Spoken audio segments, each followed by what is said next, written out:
Thank you. Before I open the hearing for the Barnstable Conservation Commission, I would like to ask Louise to do a roll call for the quorum purpose. Okay, Abadili, Present. Foster, present. Gilmore, absent. Hearn, Present. Lee, Present. Moran, Present. Sampu. Present. 6 commissioners present. We have a quorum, Mr. Chairman. Darcy is here and Kim too. Yes. Present. Present.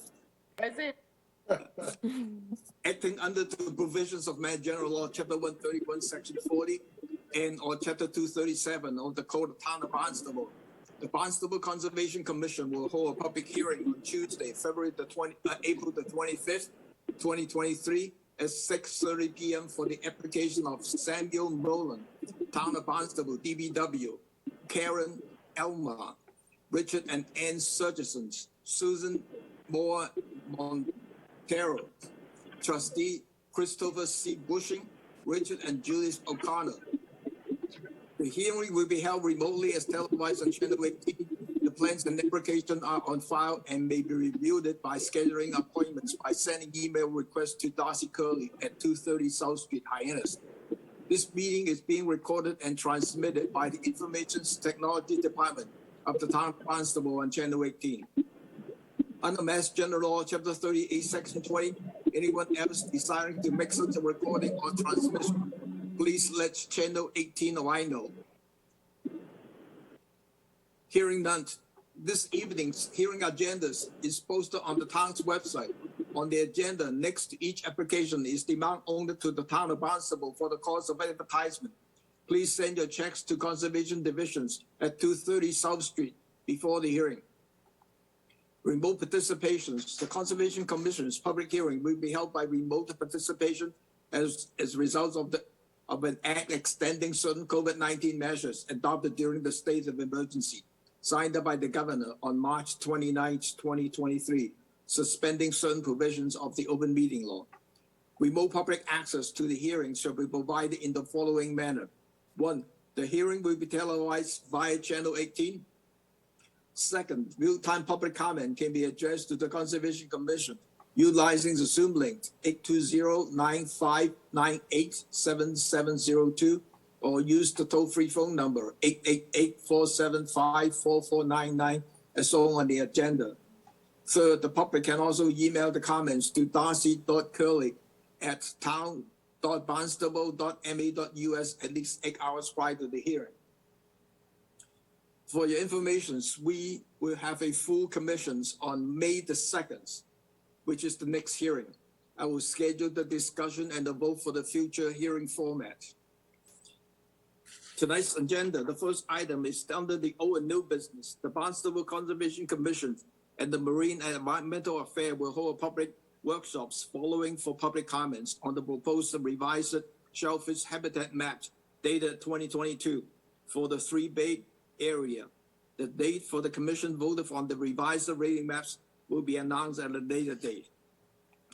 This afternoon, I have asked Nina to prepare a revised shellfish rating map using the normalized data to give us a comparison. So I don't know whether she has that map available. If not, we can look at it later on when it becomes available. So welcome, Nina. Good evening. Nina Coleman, Natural Resources Director, and with me tonight is Amy Croto. She is our shellfish constable for the town of Barnstable. We were not able to get those maps together, Chairman. We would need at least a couple of weeks to get that done. Just to bring everybody up to speed, we have a new matrix with normalized data where we used Louise's or Commissioner Foster's equation. Those numbers are not all whole numbers. There's negative numbers. So if that is a direction that the commission would like to go towards as their final map, we would have to evaluate how to make those numbers fit your regulations. And maybe Constable Crotto can put that up and you can see what I'm talking about. So we weren't sure going into this meeting what direction the commission wanted to go with these maps. We have the maps that we originally produced. We have the data revised. And then we've also had a number of suggestions or ideas of future ways of doing maps. So there's a lot on the table tonight, and I'm hoping that we could get some direction on how to move forward. I think in terms of the table, as far as the normalized data goes, I think I can give you my opinion how to make that interpretation with still within that 0 to 10 rating map stuff. So that, I mean, you know, so we can talk later and let you continue your presentation stuff. Well, really, we came to the table tonight to sort of see where the commission wants to go. At this point, as I mentioned, we were asked to normalize the data. It's before you on this Excel spreadsheet. You can see that there are negative numbers and not whole numbers. Obviously, rounding up is easy, but the negative numbers is a little challenging. So if this is the direction the commission wants to go, I would definitely welcome Chairman Lee's ideas on how to handle this data. And then we certainly can create 2023 maps with this matrix. I do know that there was a lot of feedback. There's a lot of ways to roam. Certainly if there's another way that the commission wants us to produce maps, that would be like a future discussion, but we would have to be at the table to make sure that something is feasible for my staff to be able to do. Having said that, I do know that there was some comments about transparency, and certainly, you know, we take those comments to heart, and future maps we can hopefully get some guidance from the commission on how you would like them produced, or public meetings prior to the maps being produced. That would make you more in your comfort zone. Thank you, Lena. Mm-hmm. Thank you, Lena. The reason I'm suggesting the normalized data is one way to, you know, to look at the data differently and see how that is. And I know that, you know, the Bill has kind of one method looking at that, and then Luis has another method of doing the normalizations. But if I remember right, looking at the data, you know, and I think between Bill and Luis' data stuff, I think it's very close. So there is not really any reason to go either one, but I'm just picking one just to be, you know, arbitrarily and see how it goes from there. So any comment from the commissions? I do. Go ahead, Bill. Yeah, at the last meeting, I suggested that my idea of having a more nuanced rating system was really not necessary. That having the number of non-familiar and the number of significant, meaning good quality habitat, was all I really needed. And you know, I think that the normalized data would really confound our analysis. I think it would be really difficult.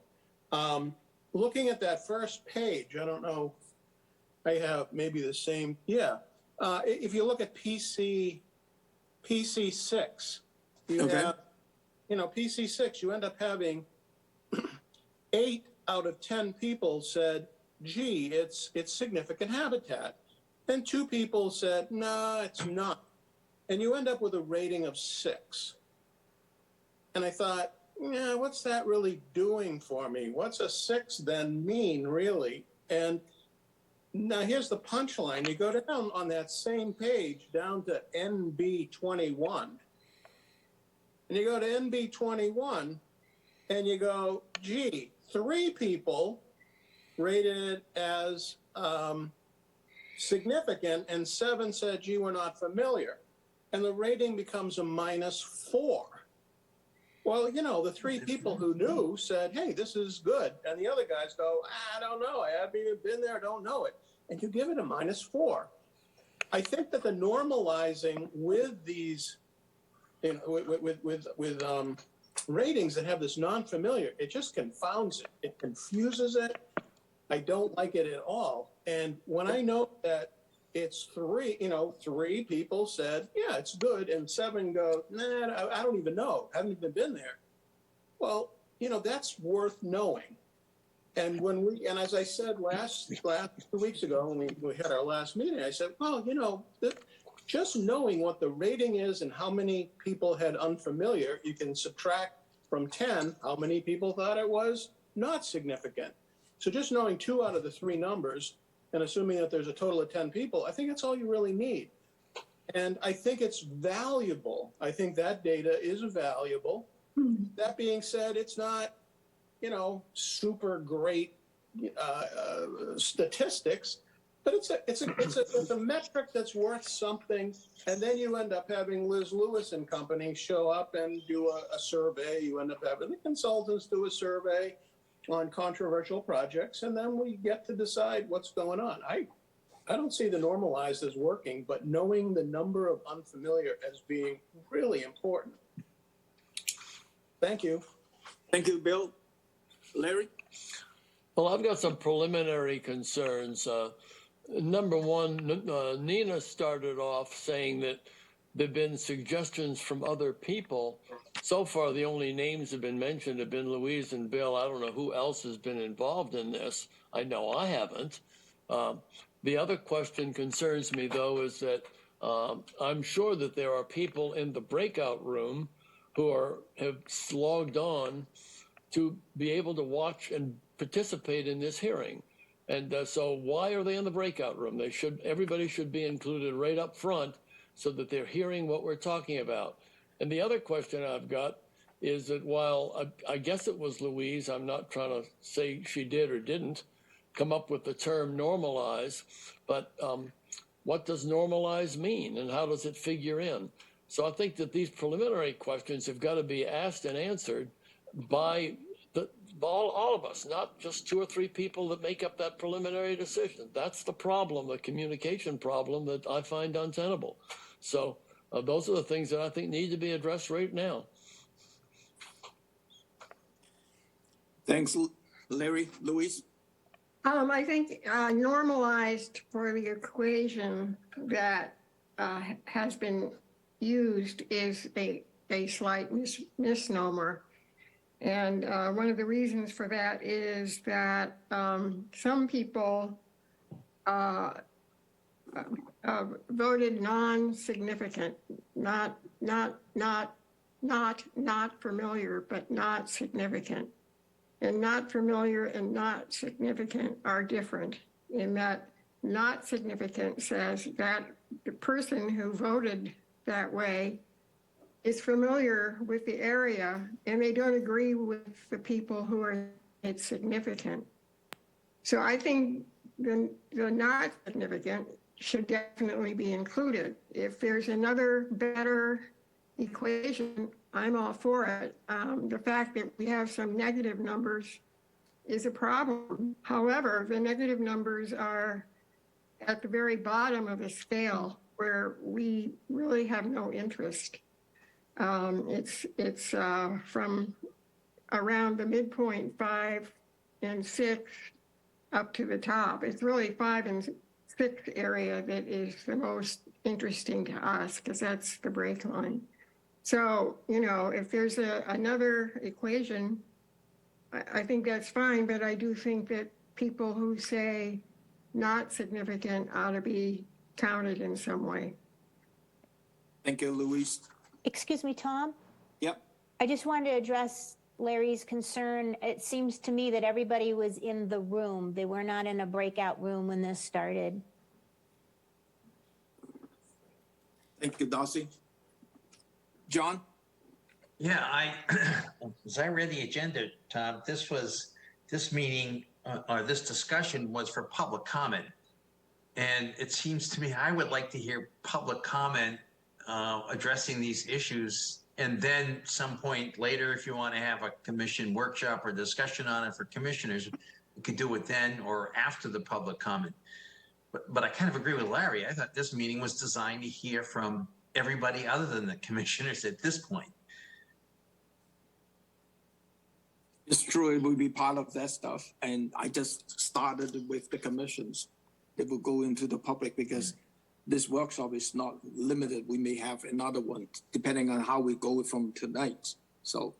Right, but perhaps we as commissioners ought to listen to the public first and then add our comments as we go along. And by the way, I agree, the word normalized is horrendous use of that word in my opinion, but I would really like to hear the comments from everybody outside of the commission first, in my opinion. I think Larry raises a good point. I agree with that. I think what we're looking at a very limited type of discussion so far with just a few people involved, and people that have to work in the field on this are the ones that are going to be able to say, this is how I think it means, and this is what we're looking at, because we're dealing with a flat slate of 10 votes is, and so you can't, let's say it's 6, let's say it was 7 significant, and let's say 2 insignificant. So does that mean that you convert it to a percentage of 9, or do you convert it to 7 minus 2? I mean, that's where we are, and to me, that's no progress at all. I think I'm sorry, Larry. No, I just think that we're not coming up with any. I'm not talking about a consensus here. I'm talking about a pattern by which we try to arrive at methods of calculating value. Value is the word that is embedded in 703. Significant and non-significant is embedded in the natural resource word choice. So we haven't even, that's an issue that eventually has to be resolved. But right now we're talking about the ratings. And I understand where Bill is coming from. I think that the concept of disregarding or not calculating not familiar makes sense. If you're not familiar, that's like sending a chef in to figure out what's wrong with the transmission. So what we're really looking at is who are the people that knew what they were looking at, and then they made the choice. And so is it a percentage calculation or is it a numerical calculation? And my comment, Larry, was let's open this up to the public and hear what everybody else has to say. I agree completely. And then we can have a commission workshop to discuss it. And there are 2 decisions for the commission. One, how do we want to ask Nina and Liz to present the data, what format, and as we're talking about now. Then secondly, how do we apply that information in our regulation?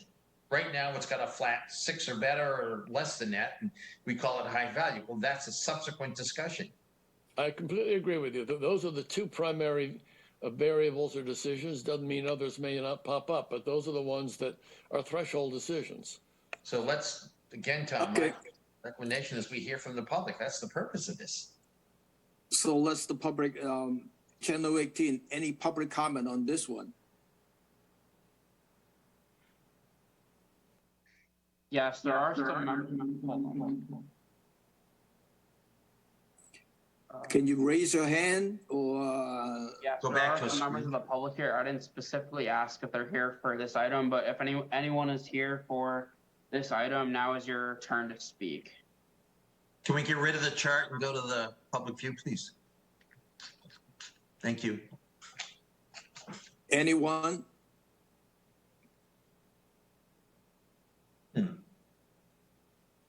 Any public comment on this one? From Lynn or any of the consultants, Dan, Arlene has her hand raised. Yeah, and Arlene wrote a long letter that I think we should discuss at one point. Right. Do you want to say something, Arlene? Just briefly, I think we haven't had an opportunity to review that chart, Tom, and I was not aware that you wanted to have the maps revised to reflect the normalized data rather than the data that has been used since the inception of these maps. So I think in those terms, we may want to, or some of us may want to review that before we provide any additional comments. Several of us, I know, have in fact provided letters about the methodology for developing the maps and the usefulness of the data on the maps. It seems to me, as I wrote in my letter, that because the habitat requirements for different species of shellfish are different, having a broad brush that says an area is a 10 without knowing whether that 10 reflects soft shell habitat, hard shell habitat, or oysters or whatever, may be less than useful in terms of the consultants being able to design a structure that will not be impactful to the resource and less than helpful for the commission in terms of trying to set conditions on projects in those resources. Thanks, Arlene. Any other comment from the consultant or the public? Tom, I just wanted to state that that chart was placed into the meeting material the next day after the last hearing. So we weren't trying to make it that it wasn't available. Thanks, Darcy.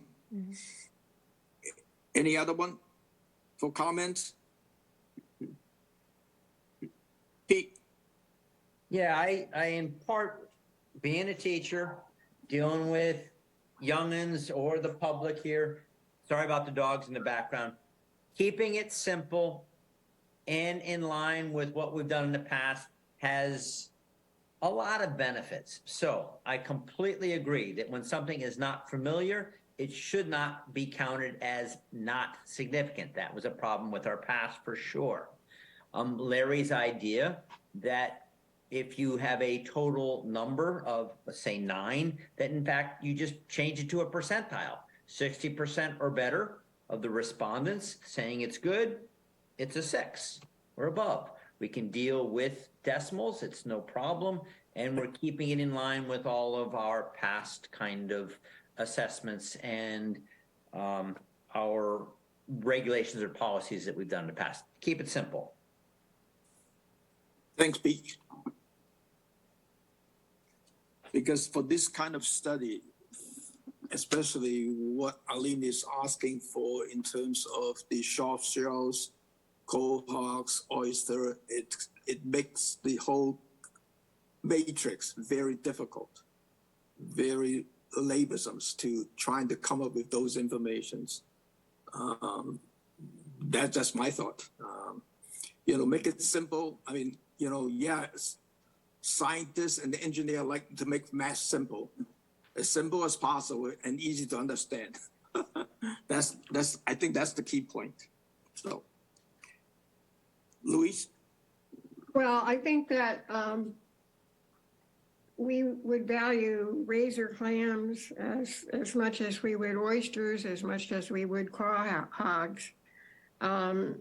So the variety is really, I don't think, cogent as far as our concerns are in terms of using these data. Arlene's point in terms of location and habitat differences is an interesting one, but I think that the shellfish surveys that are run by both the representative for the applicants and natural resources really identify the location of whatever the mollusk is that we're talking about. So that issue is covered as well. So I don't imagine that we would be wanting to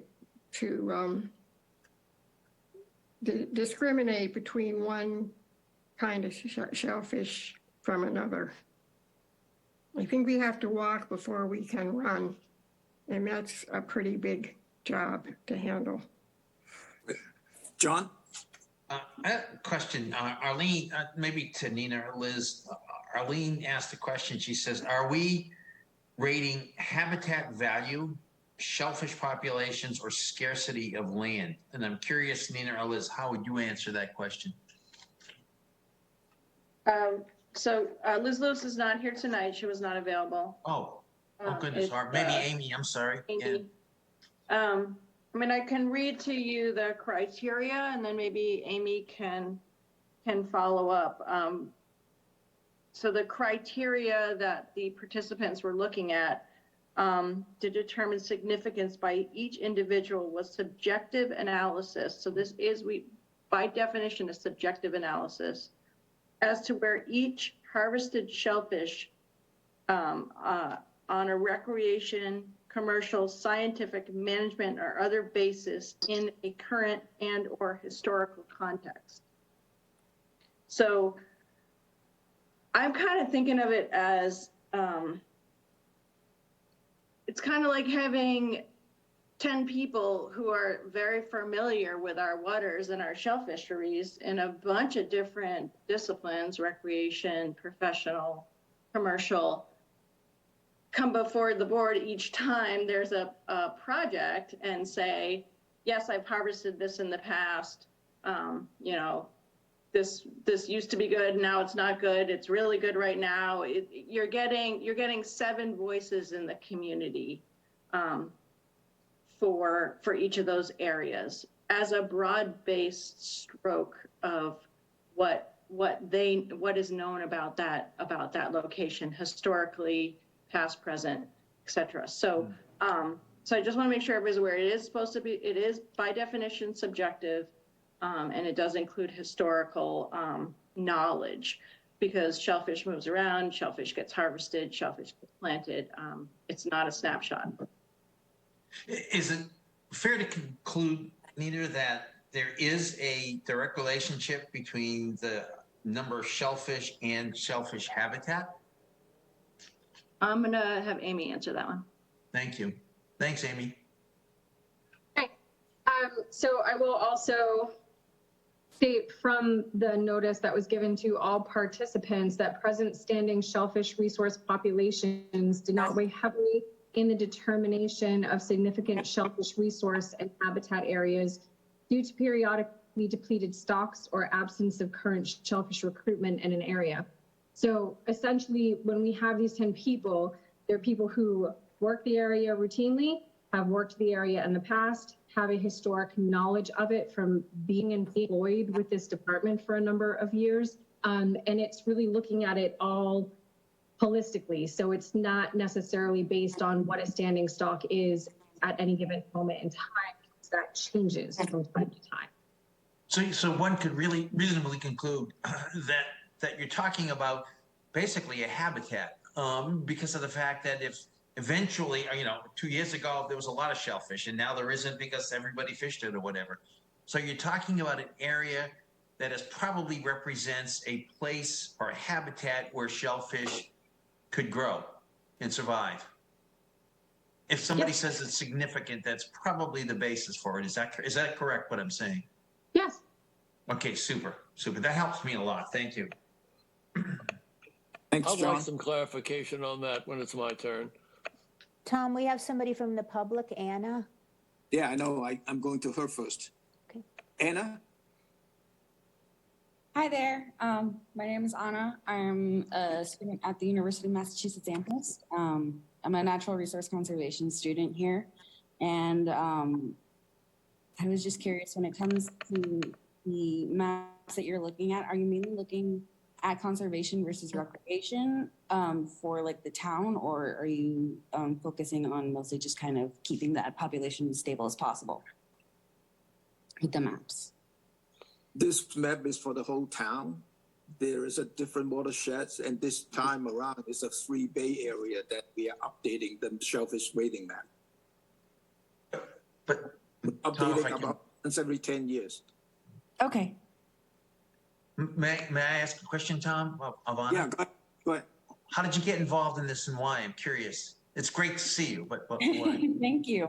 So part of one of my courses is called Human Dimensions in Natural Resource Conservation. And so part of my classes, I am required to attend one public meeting from anywhere in the United States and take a look at seeing how conservation is run kind of more in a day-to-day basis.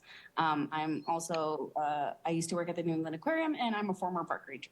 So I like looking around and seeing what things are changing. Any thoughts or suggestions? Go for it, Anna. Don't hold back. Anna, I've got a question for you.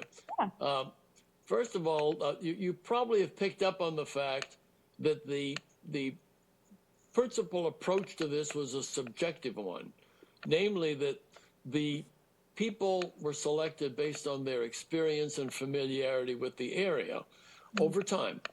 And so it was on that basis that they were selected, I'm going to use that word, to go in and do the walking and looking, whatever. You, however, are sitting in a classroom. You've been at this area, but now I'm looking at it. Is there an objective standard that you could come up with that would be a way of measuring the value of the shellfish? Now, in addition to that, measuring could include quantity. It could include quality.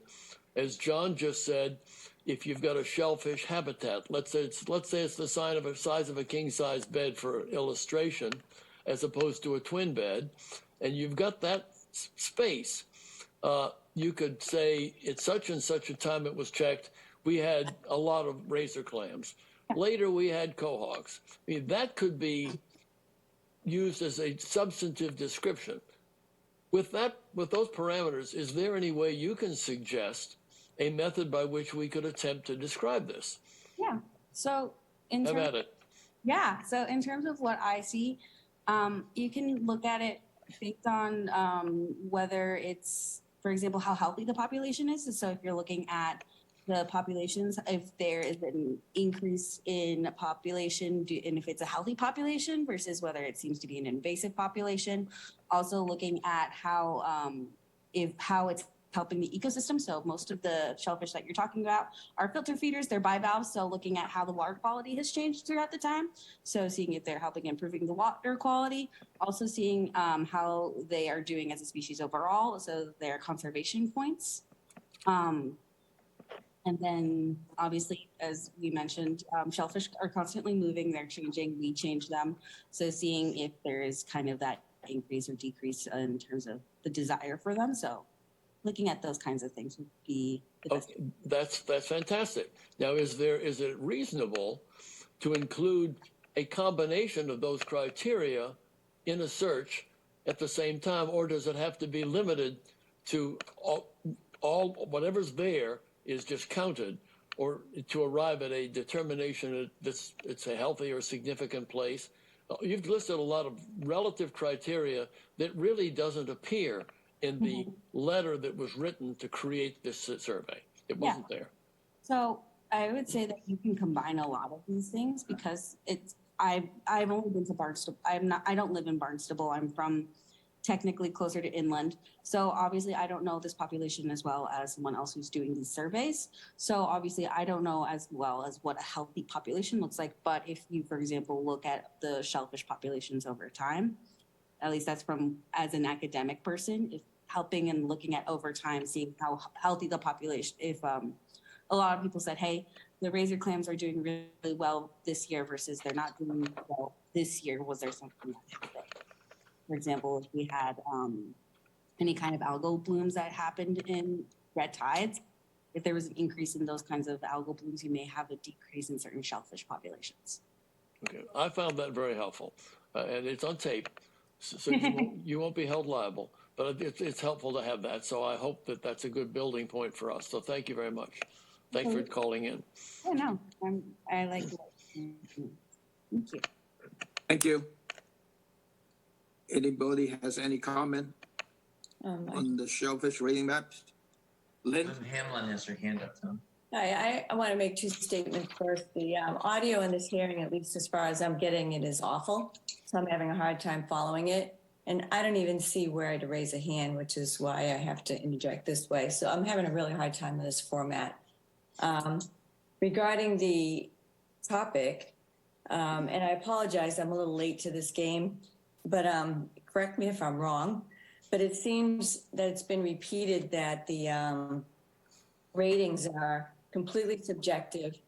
And as far as I can tell, it's just, is it good habitat or not good habitat? And then you add up 10 different individuals or a number of different individuals, and you go with the majority of opinions based on good or not good or significant or not significant. Is that what I'm hearing? I would answer that if I might. Literally, there are 10 people. 10 people vote, and a certain number of that 10 say that it's significant habitat. Say 7 people say it's significant habitat. Then the rating is 7, period. But you don't know whether or not the other 3 even have a clue, whether they even voted. They may be unfamiliar. They may be silent. They just don't know. But then maybe 3 people were opposed. The number is literally the number of surveyors who voted, yes, it's good. Or no, it's not. But that's what I'm having a trouble with. It's so broad. It's not in there. It's not about who voted no. It's only who voted yes. Significant. Number 7 means 7 people voted yes. 9. If it's a 4, you could end up having 4 people vote, yes, it's good. And we have no idea what the other 6 people are. They may be silent because they don't even have a clue, or they may have voted negative, that, oh no, it's terrible, but you don't know. Which is what I've been arguing. We have to know, is it, how many voted yes, how many voted no, and how many voted, gee, I don't have a clue. I didn't even vote. I don't know. And that's what Liz is reporting If you know 2 now. out of 3, if you know 2 out of 3, do the math. 10 minus X and Y equals the third one. And that's what Liz is reporting now. Yeah. I think my bigger problem isn't my big problem is the broadness of it. So when applicants when they file out for a peer permit, you have to do a shellfish survey, and you have to look at things like sediment quality and shellfish bodies and things that are very specific. I'm just disturbed that it's basically good, not good. I think it would be more helpful maybe if I knew what the basis of their opinion, like maybe there would be some sort of a sheet or a standard, like just that assesses sediment type, assesses salinity, assesses current, temperature, all the things that go into what makes a good habitat. We're relying on something so broad that's unmeasurable and unseeable, and you're just trusting people I don't know. And I'm wondering how the commission weighs this information against site-specific surveys that consultants and applicants are required to do for applications, and how is this going to be applied? I can answer that one, Tom. Let me try this. Let me try this. This shellfish rating map is one of the tools that we use for the commissions to look at the peer applications. That's why we specifically asking for the applicants to provide the shellfish report or study for that particular site.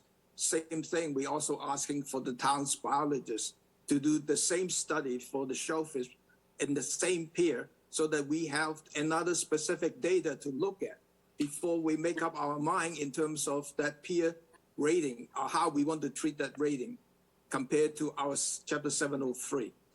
I mean, those 10 people are kind of understanding the shellfish in the area, in the town. And I mean, we don't know those people, but sometimes we know who it is, and we trust their experience in terms of that. So typically the shellfish ratings had to do with the height of a pier above grade. So I'm just wondering how it's going to be weighed. To me, the validity of an on-site shellfish survey and also the specific report of the shellfish constable on a particular site would weigh more heavily than a simple survey of people saying good or not good. It's just so general. It's bothersome to me. I think Lynn is reading it wrong, though, Lynn, if That I could be. can. If you go back to the John, regulation, Who is John? I'm sorry, I should have raised my hand and I didn't again. I apologize to my other commissioners. But since I started, Lynn, right when we wrote that regulation, it was not for height over the water. It was for depth of water under the prop at its That's right. lowest I'm position. sorry. Yeah, you're right. You're right. I'm sorry. You're right. And what we did was relying on what is clearly a subjective analysis. We said, okay, it's a matter of what we're going to do is that anything that's 6 or beta or 6 or higher that is, quote, significant from this group, we're going to create a rebuttable presumption that it's high value. If it's less than 6, there is a rebuttable presumption that it is not of high value. And that therefore, that's one factor for us to do and to help you consultants in terms of saying, okay, here's what they're starting with. Here's the rebuttable presumption. And I'm going to do, and then we require a specific on-site survey, which would carry a lot of weight, as well as done by the biologists. And the commission then is free, obviously, to say, based on the site-specific surveys, we're going to say, even though it was rated a 7, we believe it's not of high value, and therefore the 12-inch rule applies. So that's how we've been using it. And what is your, I don't do a lot of peers because I don't like to do a lot of peers, but historically, how much has the commission relied on these maps versus individual surveys? Darcy would have to answer that, but I know for a fact we have, in fact, not gone with the 6 or 7 or the below 6 or 7. There are cases where we have said, based on what the evidence presented before us in a specific situation, the presumption, whether high or not high, is rebutted. Now, I suspect that's a fairly low number, Tom or Darcy, but we have done it. Can I come in? Can I chime in now? Or Pete, did you have your hand up for me? You didn't? Okay, all right. Okay, here's some things about it. I'm glad that Amy's here. Hi, Amy. But the thing that started this out is that the 10 people selected were all supposed to be experts, so that there would be a chance of having people knowledgeable and familiar. And Liz almost admitted that they were looking for a 10 slam dunk across the board. They didn't get that, but that's not what she said. But the question becomes, that's the whole premise, was to get votes that would be either 10-0, 9-1, 8-2, whatever it was going to be. You're shaking your heads, but I'm summarizing this from the way it came across. That's for your perspective. I'm entitled to my perspective, but I'm not alone. Now, the other issue deals with the questions that Lynn is raising, deals with the value and balancing of the independent surveys and or the town surveys. And John, you seem to think that we deal with the presumption that if the evidence is presented by the applicant, that it's deemed satisfied. I disagree. I see more instances where the town survey is valued over the individual survey. That shouldn't be. So I'm seeing a lot of inconsistencies here, but I'm also seeing many different views that somewhere are going to have to be discussed and resolved. So that's where I am about it, and I'm saying those things to try to get the issues out in the open. Thank you, Larry. Amy, do you want to answer next? I do. I just want to speak to this because I have the list of people who participated in the 2011 assessments, and also the list of people who participated in the 2021 assessments. And yes, we did make an effort to reach out to people who participate on this working group that we thought would either have a historic or relevant knowledge of the areas, or B, would be willing to physically go out to assess the areas when asked. Because in previous years, my predecessor, Douglas Cowett, was asked to participate on the surveys, but had not worked a day in the field in quite many years. Tom Marcotti, the shellfish biologist at the time, Participated in 2011, was with the town in the shellfish department since the mid-90s, also participated in the 2021 survey. Christine Clark, who was a shellfish farm manager at the time that she participated in the town of Barnstable, also worked for the tribe and participated in both the 2011 and 2021 surveys. Darcy Carley participated in the 2011 survey. She had previously worked for our department, but had some time away from the field by the time she participated. Neil Churchill, who was at the time our area biologist at Division Marine Fisheries in 2011, who outside of bottle dipping water for water quality sampling, did not do anything other than shoreline surveys, merely looking at what is there every 10 years. John Novojcik, longtime commercial shellfisherman in 2011, who has since passed and was replaced. Norman White, commercial shellfisherman, held commercial permits since the 1940s. Definitely longstanding human in the commercial fishery, also passed away. Ken Aitnimi, who's had a commercial permit for about as long as I've been on this planet, and continued in the 2021 surveys. Kirsten Friedrich, who was our recreational shellfisher at the time, a member of BARS and an active volunteer with the town propagation program, was replaced with Patricia Farina, who is a recreational shellfish holder and also a member of the advisory shellfish committee, and Christopher Freeman, who was at the time in 2011 a commercial shellfisherman, longstanding, who has also since passed. So in this most recent year, the participants were myself. I've been employed with Natural Resources since 2006 and started in the shellfish program. We had Tom Marcotti, again, who I mentioned, also participated in 2011. Christine Clark, who participated in 2011. David Ryan, who is a new participant, but not only holds a commercial shellfish permit as an aquaculturist, but is also a private consultant for a lot of these notices of intent. Jake Angelo, who is a member of the Shellfish Committee and also a more than 5-year commercial shellfisherman. Patricia Farina, again, new as a recreational participant. Corey Hendricks, wild fisherman, aquaculturist, tribal harvester. Ken Aitnimi, who participated in 2011 and in 2021, and as previously mentioned, has held a commercial permit with this town for about as long as I've been on this planet. Mark Lazari, who replaced one of our past commercial shellfishermen, who is also a commercial shellfish permit holder and has been in the fishery for about as long as I've been on this earth. And Elizabeth Lewis, who has worked with the department for well over a decade, started as a seasonal shellfish employee in our propagation program and is now our shellfish biologist. So to state that we were trying to slate this panel with people who would select 10s is not true. We just simply wanted to shift the narrative from in 2011, having the numbers of people who were not willing to go look at the area or had any relevance to the areas, and make it a little bit more fair. Thank you, Amy. Pete? Thank you. Amy, hats off to you.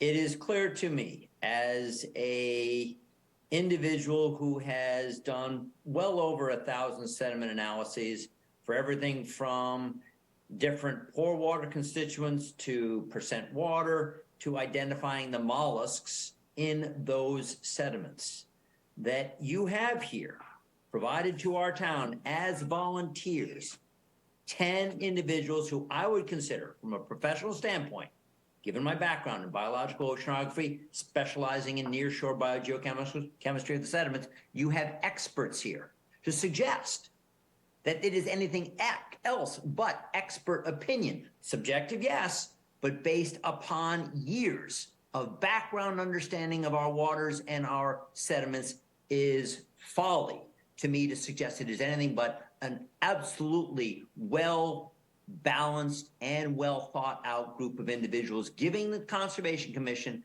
excellent advice as a starting point for an analysis of whether or not habitat in the past or in the present, or possibly even the future, is valuable shellfish habitat. Thank you.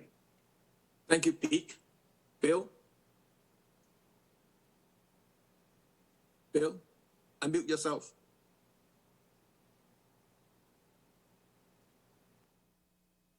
Bill, unmute yourself. Hang on, you can hear me? Yes? Yep. Okay, I'd like to just start by saying I agree with everything that Pete just said. and I completely support what he said. In the context of this discussion, I just want to throw out a little more information to the group. I spent a career doing habitat assessments. That's what I did, working for the U.S. National Marine Fisheries Service, doing consulting. I've done a lot of aquatic habitat assessments. Back in the 1980s, the U.S. Fish and Wildlife Service got into habitat evaluation procedures big time. And they also got into Delphi panel expert studies and this, that, and the other. I will tell you that in some support of Lynn and things that I've said in the past, a lot of habitat assessments are done based on qualitative assessments of certain metrics, certain constituents of the environment. And there are all kinds of models, all kinds of studies for all kinds of species. And I'm sitting here listening to all you all, and I have my computer and I just go habitat evaluations, procedures, Fish and Wildlife Service, Mercenaria. That's the hard-shell clam. That's the quahog. And lo and behold, in 1984, there's a model. And they have a model and they have the metrics. How do you go about doing it? I just think you should know that there are ways of assessing it. And they have 6 variables: dissolved oxygen, salinity, and temperature. And they have percentage silt and clay, the current. And I haven't looked at how they are looking at current. Each one of those variables they define and how do you rate it, and then suspended solids. And so they have the variables and you come up with a rating, and it's on a score of 1 to 10.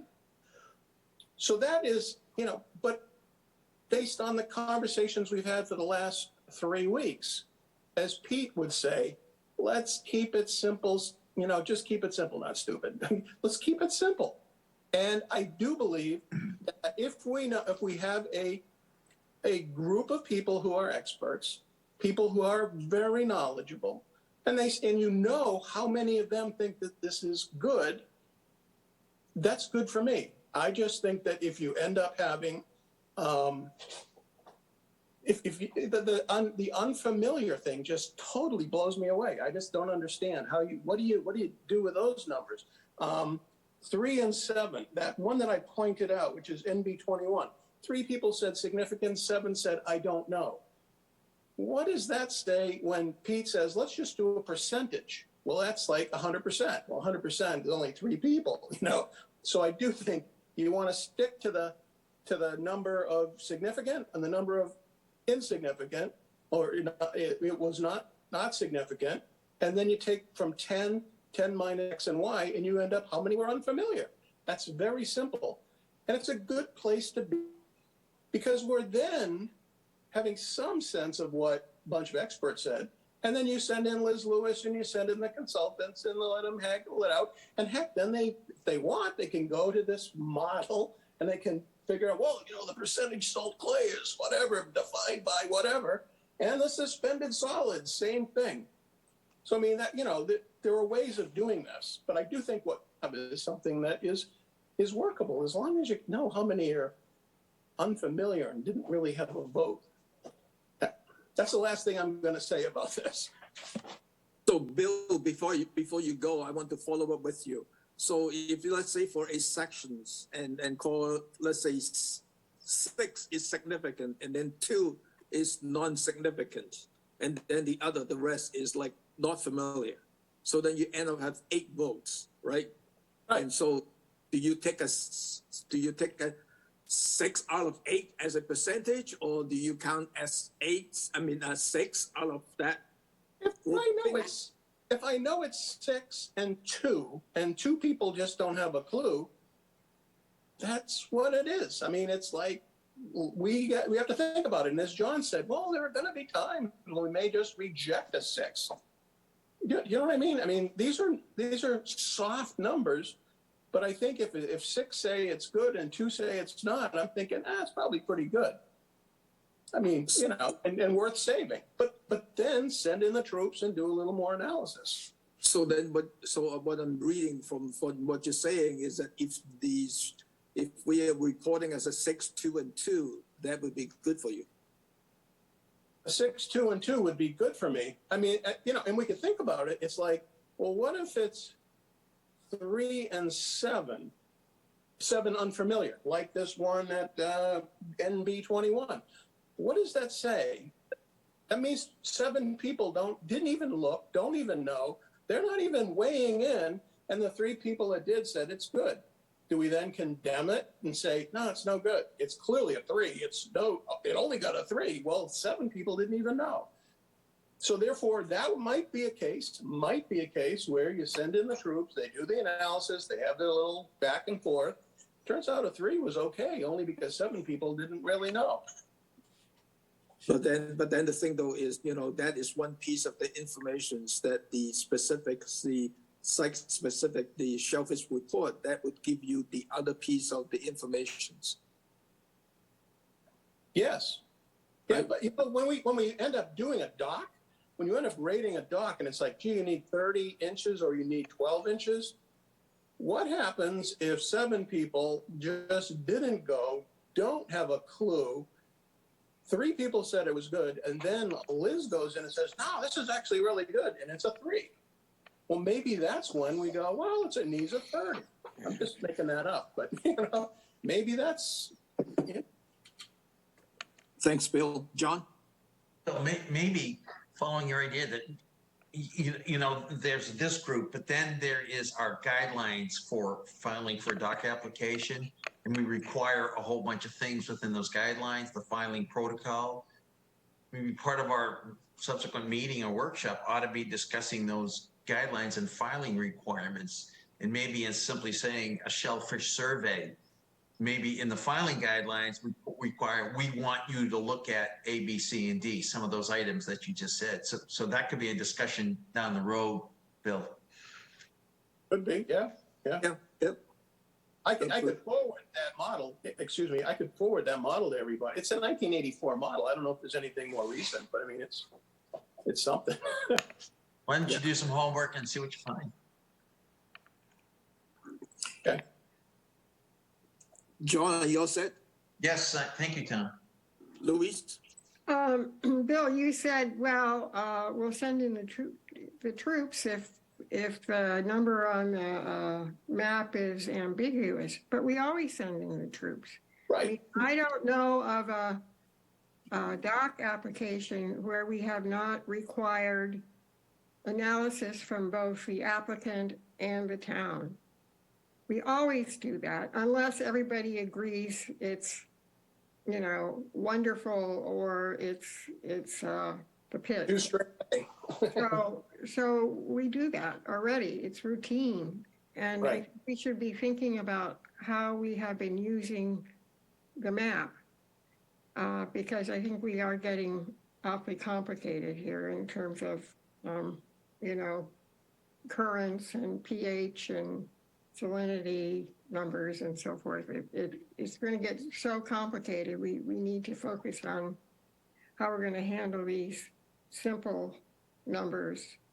And, oh, by the way, get numbers that everybody is feeling comfortable with. Right. Thanks. Thank you, Louise. Yes. Excuse me, Tom. Can I just ask a question with Bill? When you're looking at 21, you keep talking about people not familiar. It's 3 were significant, 7 were not saying not significant, and 0 were You're right. not familiar. I'm getting really confused. Hold it. You're bad. My bad. You're absolutely right. That's my mistake. I was looking at that like, 7 people didn't. No, I'm wrong on that. But suppose that happened. Suppose 3 people said yes, good, and 7 said, gee, I don't know. I mean, it might be here in the several pages of data. But you're right. I misspoke on that. But it's just. I just want to make sure you were reading the what NS and NF were. So, all right. -4 on the normalized. Yeah. No. But this is strictly a theoretical conversation. Okay. Larry? Thank you. I've only got 2 points I'm going to remind us about. Number one is I'm going back to where we were, the valuation issue. I've listened to a bunch of videos on prior hearings back from 2011 on, whichever we could get. And back in the 9/27/11 is when the 6 rating got thrown into the reg. And it just sort of happened. There wasn't much discussion about it at all. I'm not saying it's right or wrong, but I think that Bill's calculation theoretically said, well, if we arrive at something a 6 or greater, it has to be significant. And I think that what we're looking at is eventually we need to come back and revisit that whole concept. And the other factor is that now the likelihood of any people that inspect or test or survey who aren't familiar with it, those people, based upon Liz and Amy's and others' selection process, are fewer and fewer, even if they're existent at all. The survey results that Liz sent to us this past week showed a very small number of not familiars. But the fact is that they were shown. And I think that the goal would be to make sure that as best as possible that there weren't people that were unfamiliar. That's the best whenever you can do it. But I think we're slowly eliminating that as a matter of concern. That's the way I see it at the moment. We still have a lot of work to do, but those are the things that I think maybe we're heading, narrowing the issues somewhat. Thank you. Tom, before Nina speaks, could I say something really quick? Yeah. Darcy, yeah, I made a mistake on the last one, that whatever number it was. But if you look at the 2011 data for NB28, 1 significant, 2 non-significant, and 7, didn't have a clue, didn't even vote. That's on the second page. I mean, that's the kind of example I was mentioning. That Okay. it's just a theoretical thing. Like, what do you do with that? Anyway, thank you. I'll try to be quiet. Thank you, Bill. Nina? Yeah, this is a great discussion, and it's certainly, again, our goal for this meeting is to get direction from the Conservation Commission. So I just want to make sure, as it kind of feels like we're wrapping up, that we, first of all, Bill, I hear what you're saying, but I need a little more clarification if there's a product that you want us to produce for the next meeting. I need like an equation or some specific thing so that I can produce what you need for the next meeting. And again, from the commission, is this the direction we're going? We initially did the, for lack of a better word, normalization of the data, and now it sounds like we're moving into another way of using the existing data that we've already collected and maybe using Bill's technique to produce another matrix. So I don't want to get jumping into maps if we're going in a new direction. So I'm just asking for clarification. No, I wouldn't jump into the maps, but listening to the comments from Bill, John, and Pete and all, and I think we are really thinking about the significant, non-significant, and value, or no, NF, okay, not familiar. And that number that's kind of the tone for that, so that we have those 3 numbers. So for each segment, just like you're showing on the table, that you need to show those 3 numbers. And I think that's all we needed. Am I right? Yeah, We certainly could do that. If you have 10 and you take, you get 2 numbers, unsignificant and significant, and it doesn't add up to 10, then it means it's an unfamiliar for the other. Well, Bill, they're already reporting all 3. That's what you're asking for.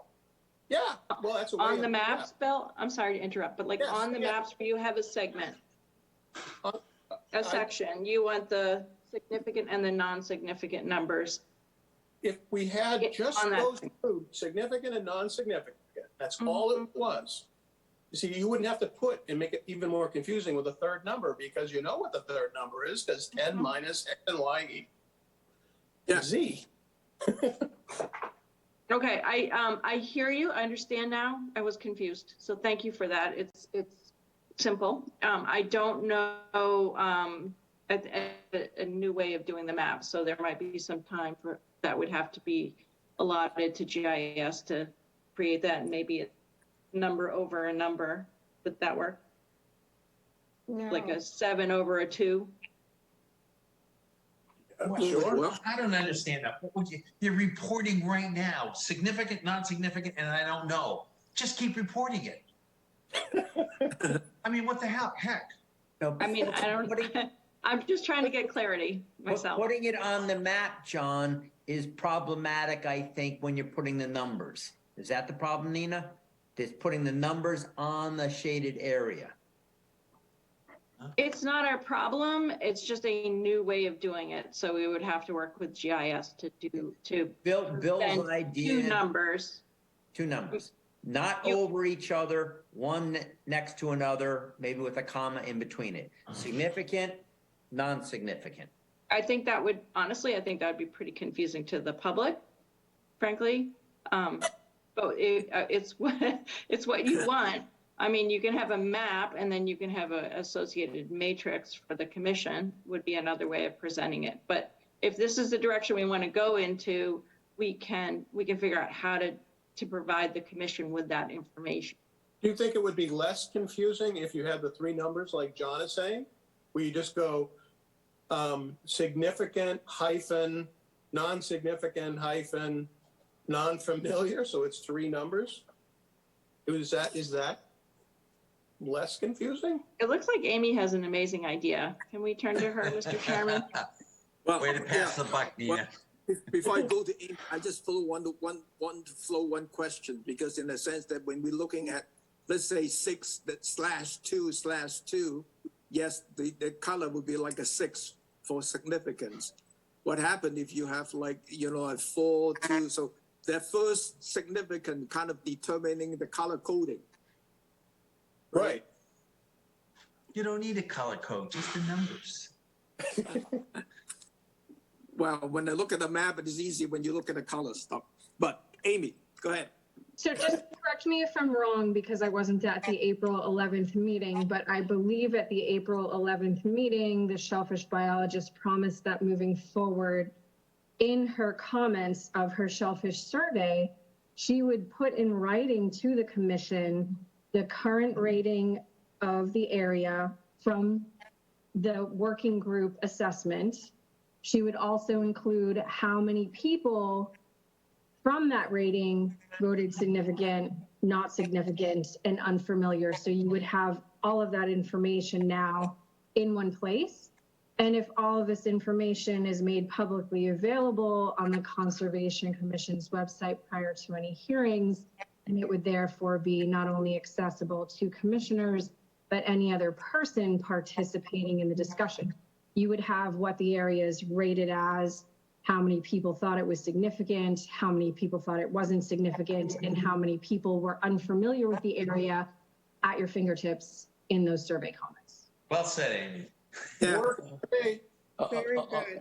I did not see that, Amy, but that's not necessarily, it could be my fault. I didn't see a compilation or all the numbers together. I started looking at some of the individual ones and seeing how they were laid out.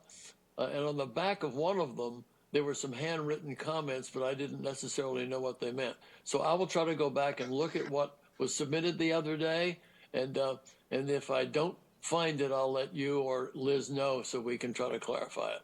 I think you're confusing the two, Larry. What you're referencing are the actual assessment maps that were filled out by the 10 individuals. Okay. What I'm referencing is her comments moving forward to the commission pertaining to any given notice of intent at any given moment in time. So when she sends her survey comments from now on, she'll tell you what the area was rated as, tell you how many people voted it was significant, how many voted it was non-significant, and how many people were unfamiliar. So you have it there present in her comments for any notice of intent. I believe she's already started that. Arlene's hand is up. Is that going to be more perspective going forward then, Amy? That's in the future. That was what she promised for Okay. all of her comments moving forward. That's fine. At your Okay. last. Arlene, Thank you. Arlene's hand is up. I know, just 1 minute. I don't want to lose the train of thought, because Liz did mention that in her last communications with us, But with this rate, with this informations, do we worry about the color coding on just like the rating map significant as a red or non-significant as yellow? Do we worry about that color map? I think that's a waste. Okay. I in my agree. opinion. It's a wait. Okay. W Just want to throw it out E I there G H to T. clarify the mind. That's all. Arlene. Thank you, Tom. A couple of quick comments. In some of the information that's been provided by the Shellfish Department, there was a note that said some people were ranking areas high, not because they were actually very good habitat or had high populations, but because there wasn't much area left. And that's, I think, not a good way to do ranking. So if there are people doing that, I think that kind of thing ought to be discounted. We all know that the area available for sheltering for a variety of reasons, including water quality and other things, is diminishing somewhat. And then I recall from the map in 2011 and earlier in 2001 that a lot of the commercial people that were on the committee who had put in a designation of I'm not familiar, were because they hadn't shellfished there in a long time, because their history with the area was it wasn't worth going to try to harvest that area. So it may be that they're not familiar because it isn't worth being familiar with. And perhaps there's some way to elicit, particularly from the commercial guys on the committee, whether that's the reason that they're listing it that way. Also, I second Lynn's comments about the difficulty with the audio tonight. It's quite sporadic in terms of the volume and out occasionally. So. Thank you, Arlene. So if I think we should wrap it up quick, because in a sense it's getting, what time is it now? It's almost Order of 8 already. So, we still have our full schedule on the hearing stuff. So what I'm hearing from the commission is we will take the number from significant, non-significant, and non-familiar. And those three numbers will be satisfied our need for the shellfish rating for the maps. And we don't need to updating the maps. Correct? Well, we're going to use the updated numbers. Right. 2023. For 2022. 2022, the survey was done in 2022. Right. Those three numbers can be reported in that way. And we don't need to updating the maps. And we want to make sure that rating is posted on our website so people can take a look at it and make additional comments stuff before I schedule the final vote on these issues. So I don't think we're there. I don't think we're there, but I'm not saying when yet. There's a whole second discussion, Tom, as we said earlier, that says, once we have that, do we continue our current regulation, which has the rebuttable presumption of 6 or more being high and below 6? That's a discussion we can't have, if you want, down the road. Right. Okay. Thank you, Lena and Amy. Point of clarification. Do you need anything from us for the next meeting? No. Okay, thank you. Yep. Let's go back to our hearing. We have 4 RDAs. The first one is Samuel Nolan's upgrade failed septic systems within buffer zones to bordering vegetated wetland at 89 Blue Hill Drive, Barnstable, as shown at the Assessors Map 117 parcel 005. Darren? Yes, hello, can you hear me? Yes. Darren Meyer here, representing the owner at 89 Blue Heron. What we have is a simple upgrade of a failed septic system. The subject property is a 5-bedroom existing dwelling on a 54,000 square foot lot. We have bordering vegetated wetlands to the east and also to the west, so basically on either side of the proposed work area. We have the septic tank and pump chamber proposed to be installed within the buffer zone of the westerly vegetated wetland in the lawn area.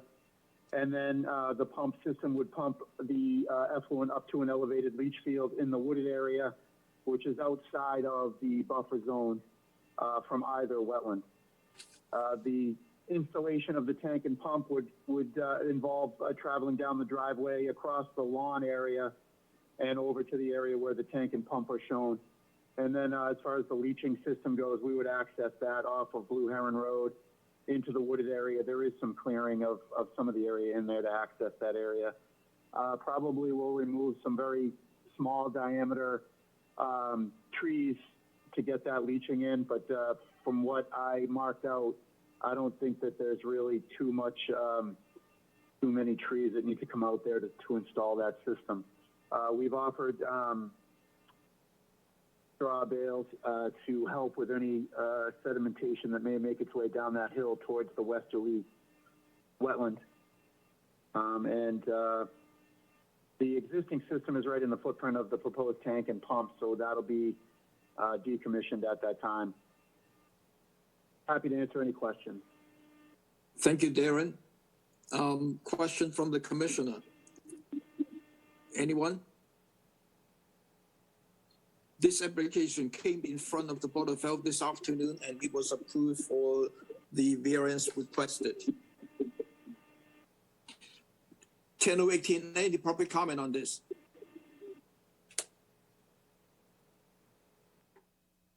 I do not have any currently, or I didn't ask, but if anybody is here for this item, now is your time to speak on this item.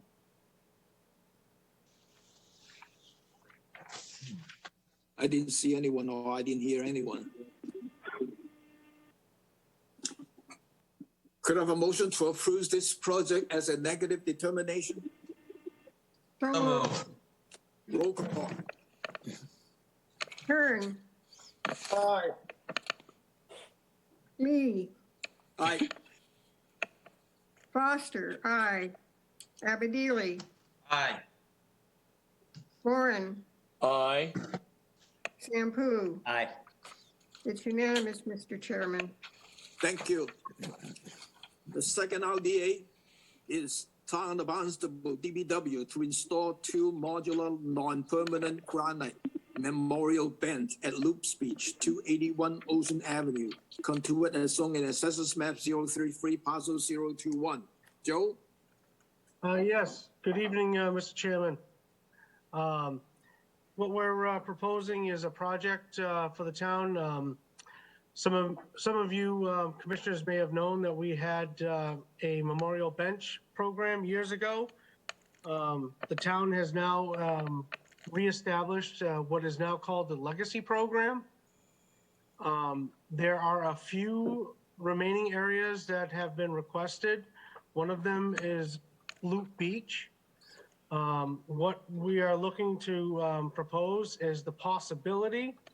We do have one interested party to place a memorial bench at the beach, but I do not want to come to the commission again and bother you guys if I can do it in one RDA. We do, like I said, we do have one interested party at the moment. The modular benches are a departure from what used to be commonplace, which were put-in-place benches. These are now a concrete footing that is epoxied, which is similar to what is used in our headstones and cemetery monuments, where if they were to topple, they break free. This also gives us the opportunity, if we need to remove the bench, we could disassemble it and relocate it to another area. Again, the old program were put in place. If they were to topple over, they would have to be removed. If they were damaged, they were broken. So we're trying to streamline this so if things happen in the future, we can take them to another home. Thank you, Joe. So Joe, just to clarify, you're asking for 2 locations, but right now you have one family want to donate one of the locations, right? That is correct, Commissioner. We have one family who's interested. Not saying that there will be one in the future, but if I was to propose 2 benches, this would be the 2 locations after this. There would be no more installations. Matter of fact, there is very little proposed sites when it comes to beaches. We're trying to encourage interested parties into the parks to do more of a park bench, to do tree plantings, to do other monumenting of family, family members. Thank you, Joe. Any question from the commissioner?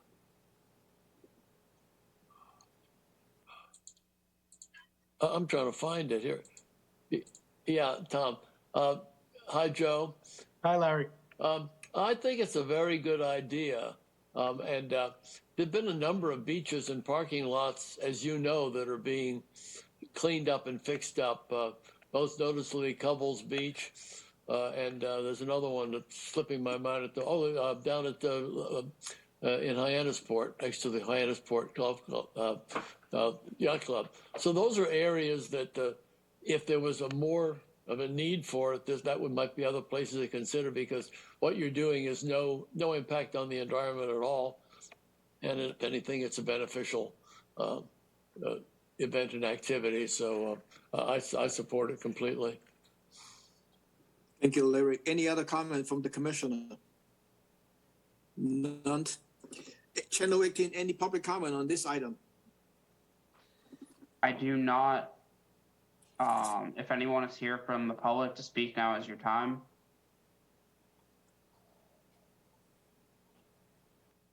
Didn't see anyone. Could I have a motion to approve this project as a negative determinations? So moved. Second, Roll call. Moran, Aye. Sampoon, Aye. Lee, Aye. Foster, aye. Capidili, Aye. Kern. Aye. It's unanimous, Mr. Chairman, with 6 yeses. Thank you. Good luck, Joe. Thank you. You have a wonderful evening. Yep. The third RDA is Karen Elmeyer. Proposed additions to single-family dwelling at 4317 Main Street, Route 6A, Barnstable, as shown on the Assessors Map 350, parcel 004. Dan. Yes, good evening, Chairman, members of the commission.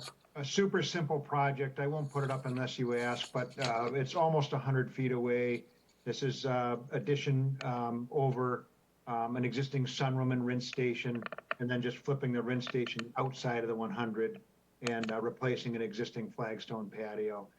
It's all in existing developed areas, super simple. Normally these would be approved as an RDA, so we applied that way.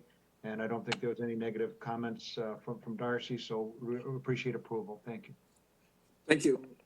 Any question from the commissioner? I have one, Tom. Bill? Yeah, go ahead, Bill. Yeah, my question is actually to either Darcy or you, Tom.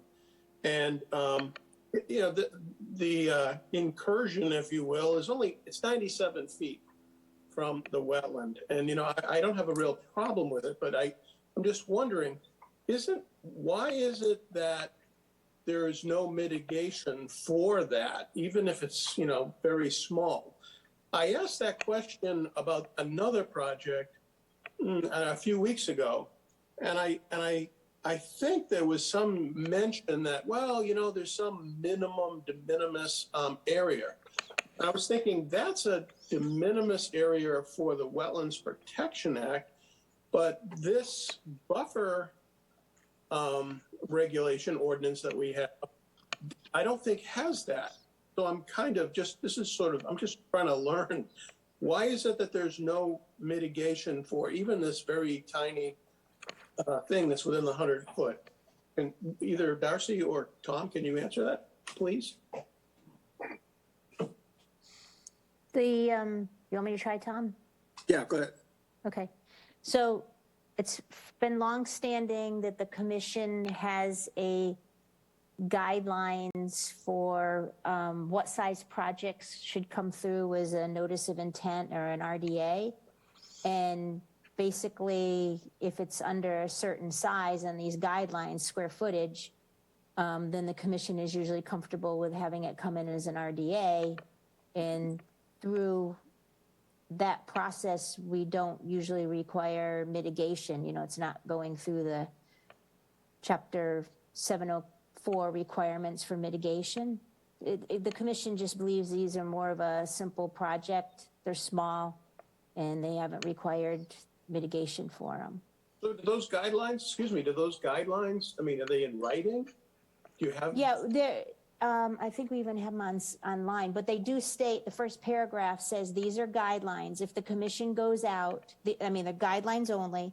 If the commissioners go out, you know, it's site specific. They can look at the application and they can bring up, you know, other thoughts that they have on it. It isn't a slam dunk, but the commission at the time felt, usually it's like under 400 square feet addition or something like that, that it's not going to require mitigation. And that is something that is for our ordinance, our town ordinance. There's some, so this is all new to me. I'm like, what? I'm trying to learn. Well, Bill, I think we sent out, if I remember right, we sent out one or twice in terms of this guideline to the commission. As for informations, I remember that there's a couple of requests, and that's why we sent out that guideline for the commissioner to look at too. I will follow up with you, Tom, if I can't find it or whatever, but thank you. Okay. Larry? I remember the guidelines coming out, and this is a situation, Bill, I presume you went there and looked at the place. They're removing a sunroom, which extends out into the patio, but they're replacing it with a narrower walkway connecting one part of the house to the other due to a handicapped child. And so the Aylmers have bought this property fairly recently. So I almost thought to myself, why wasn't this a sign off rather than even having them to file? I'm not going to go there in terms of discussing that. But to me, it's a very insignificant project.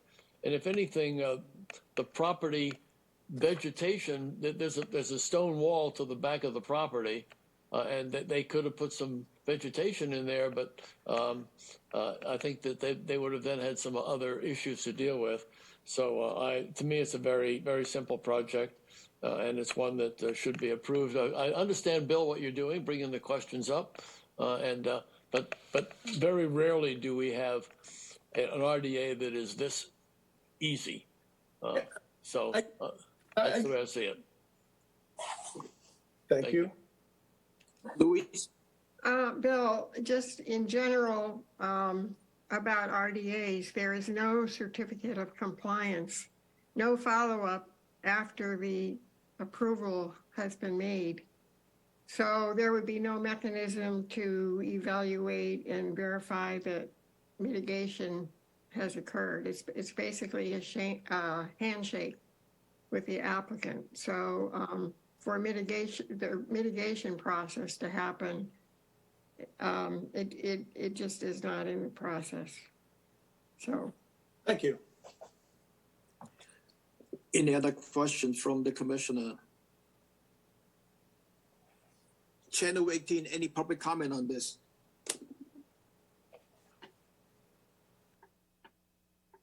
I do not believe so. Or if anyone is here, now is your time to speak.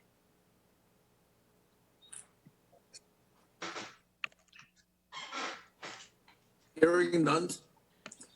Could I have a motion to approve this project as a negative determination? So moved. Second. Roll call. Abedili, Aye.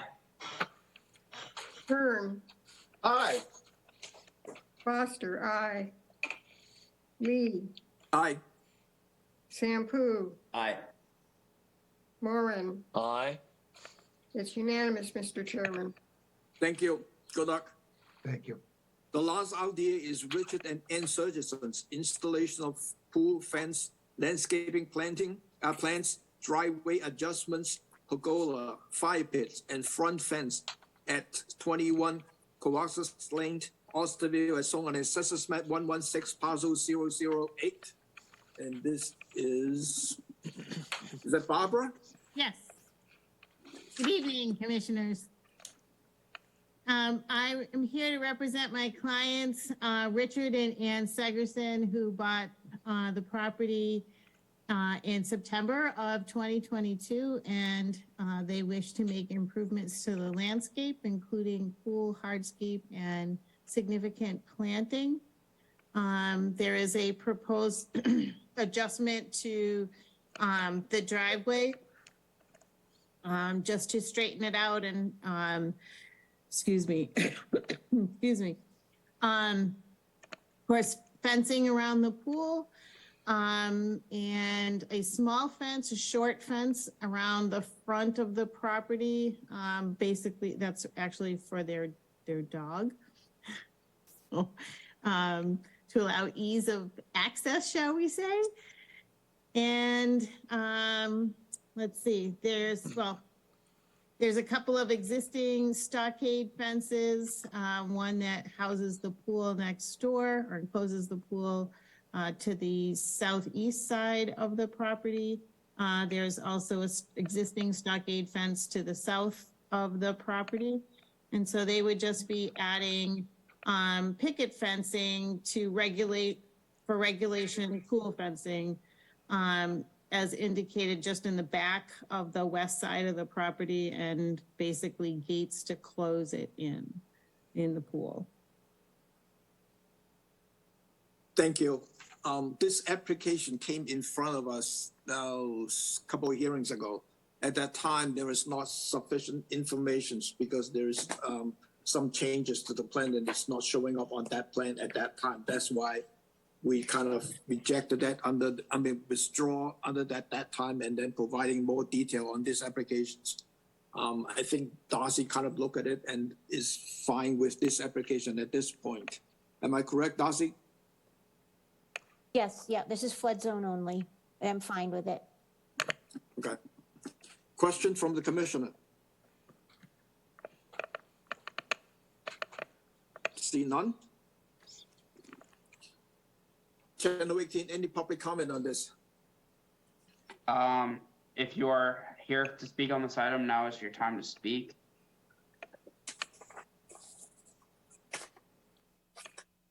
Hearing none. Could I have a motion to approve this project as a negative determination? So moved. Second. Roll call. Kern, Aye. Foster, aye. Abedili, Aye. Lee, Aye. Sampu, Aye. Moran. Aye. It's unanimous, Mr. Chairman. Thank you. Good luck. Thank you very much.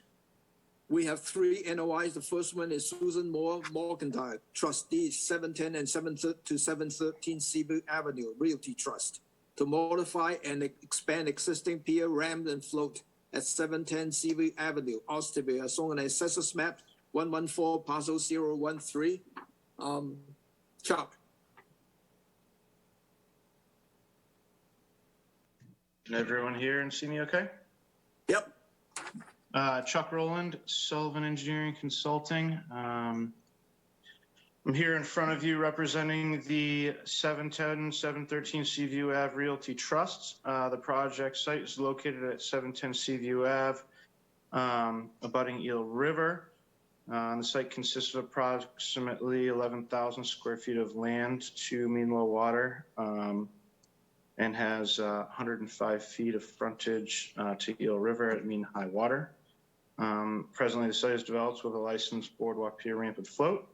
And the site is in common ownership with the property across Seaview Ave at 713. This commission has been to both sites, most recently this site for the approved fencing along the road.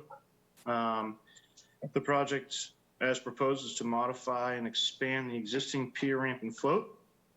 The proposed pier and float will extend 52 feet from mean low water and is in the generally in the same location as the existing pier is constructed. The beginning of the pier is being extended 8 feet due to the area being low in elevation and susceptible to the occasional tidal inundations. So that is, can you guys see my cursor? So it's right where my cursor is. Yep. The area the pier is being constructed is rated a 5, and the West Bay Shellfish Rating Map dated December 20th, 2011. We believe the proposed pier is fully compliant with the Town of Barnstable Conservation Chapter 703 regulations for private piers and docks. The proposed pier will extend no closer to the waterway than the abutting piers. So we can see the abutting pier here off to the right. And the property does have a wetlands restriction on it, but the restriction is not located where the work is being proposed. So I think it's a fairly straightforward pier application. And with that, I'm happy to take any questions. So this area is this section is WB 15-3 for the rating of 5. DMF have a comment letter dated April the 24th. I just want to read that into the record. There's a 4-bullet item in there on their comment. The new expanded pier has the potential to negatively impact nearby shellfish resource and fishery in a variety of ways. While some of these impacts can be avoided or reduced with best management practices, others are unavoidable and will result in permanent impact to shellfish habitat and associated fishery access.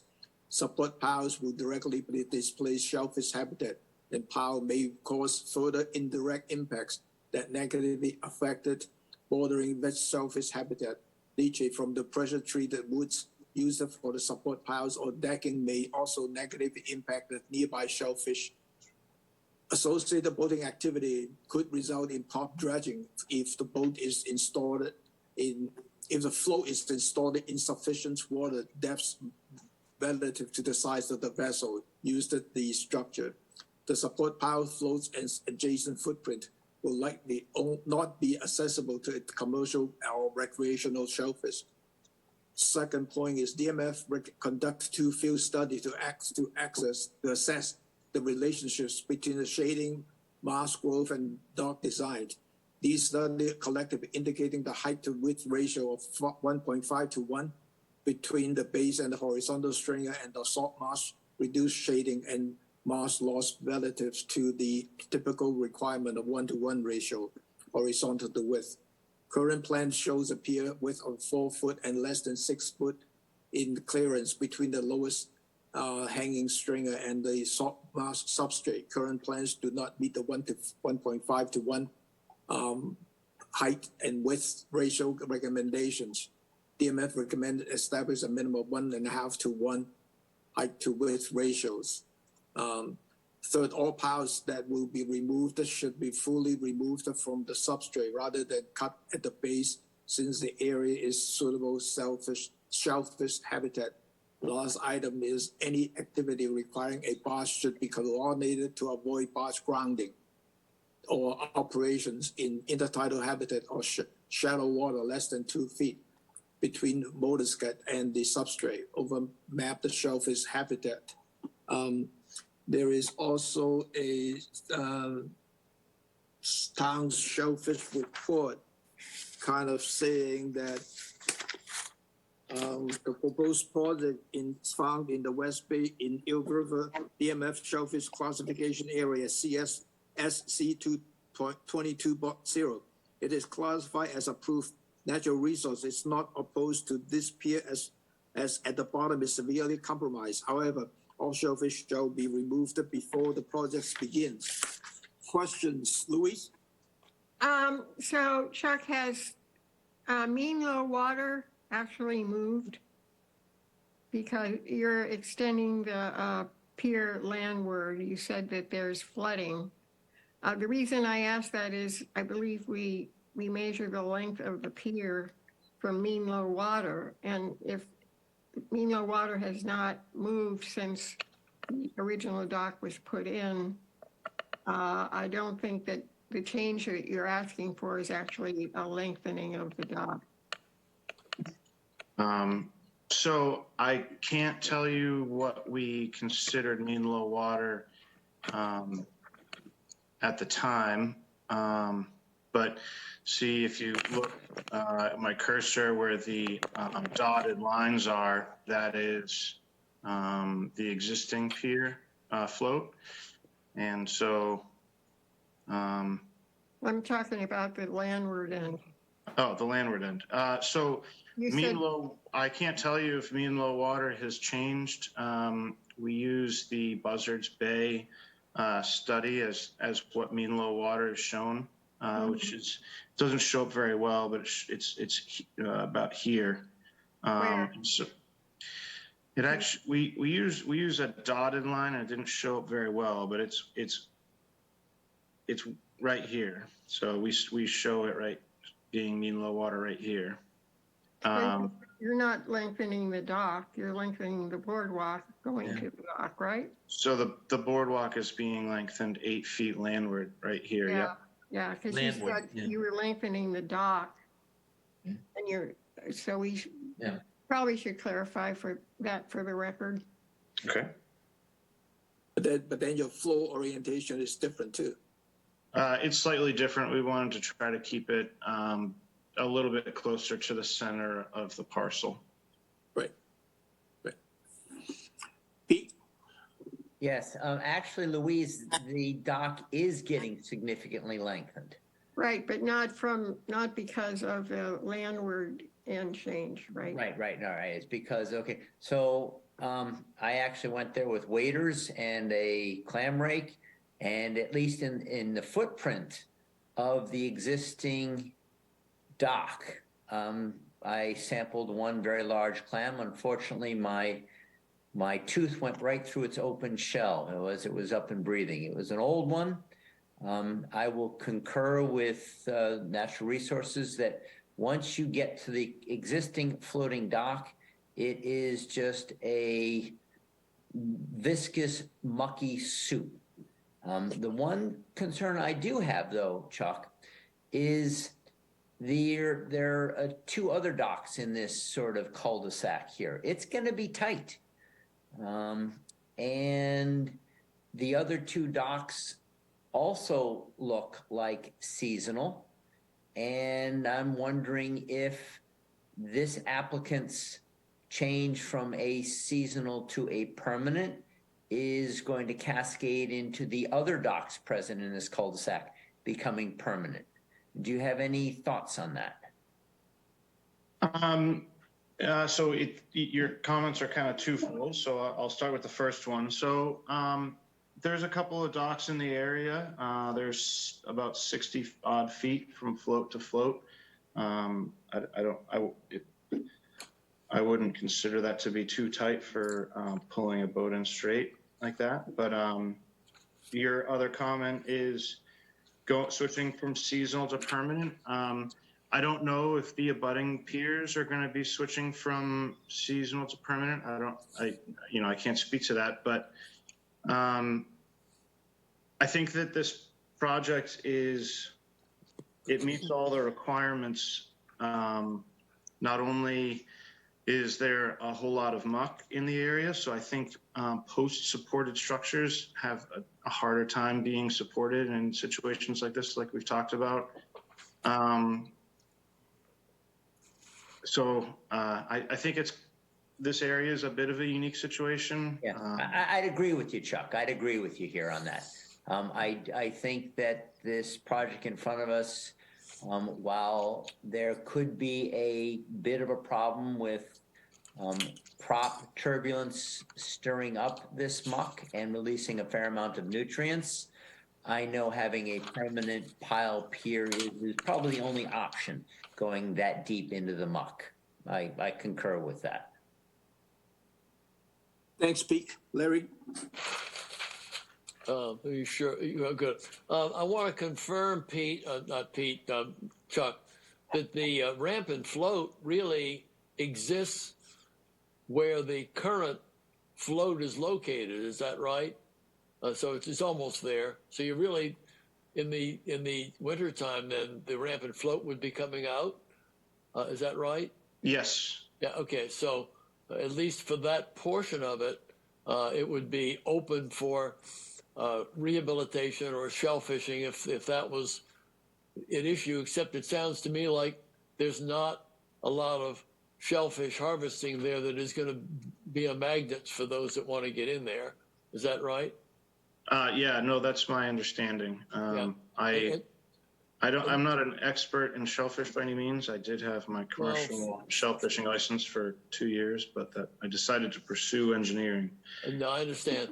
Now, the other question about removing shellfish before the work is done, is that something that your client is aware of, and are you comfortable with that requirement? I'm okay with that requirement as long as there's no other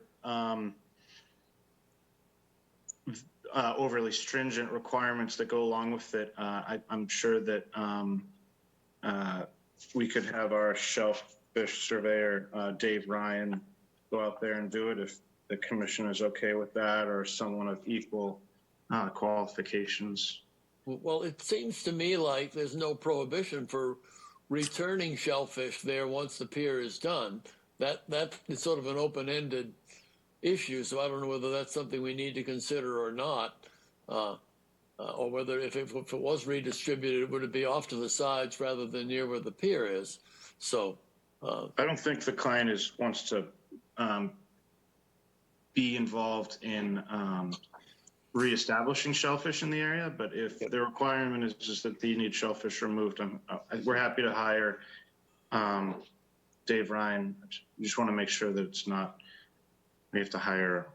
Well, it would seem to me that since this is an NOI, you're going to have an order of conditions. So it seems to me if it says removing shellfish, but it doesn't say anything else, then there's no obligation to return shellfish. That's the way I'd interpret it. So that being the case, and it's a clean issue.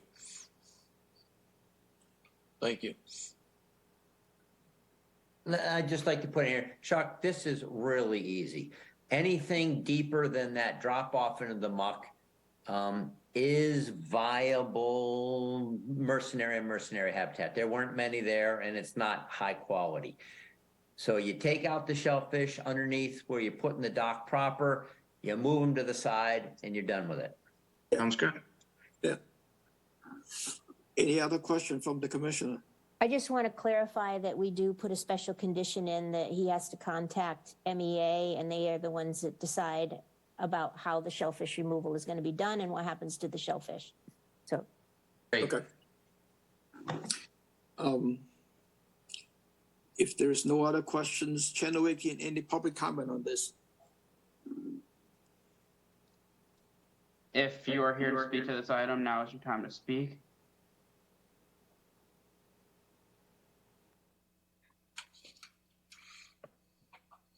Not hearing anybody.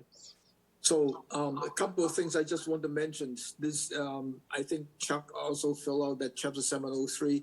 There is no waiver request for these applications because of the rating of a 5. There is a 12-inch rule that we need. And I think in the application, they propose 2 boats that can meet that 12-inch rule.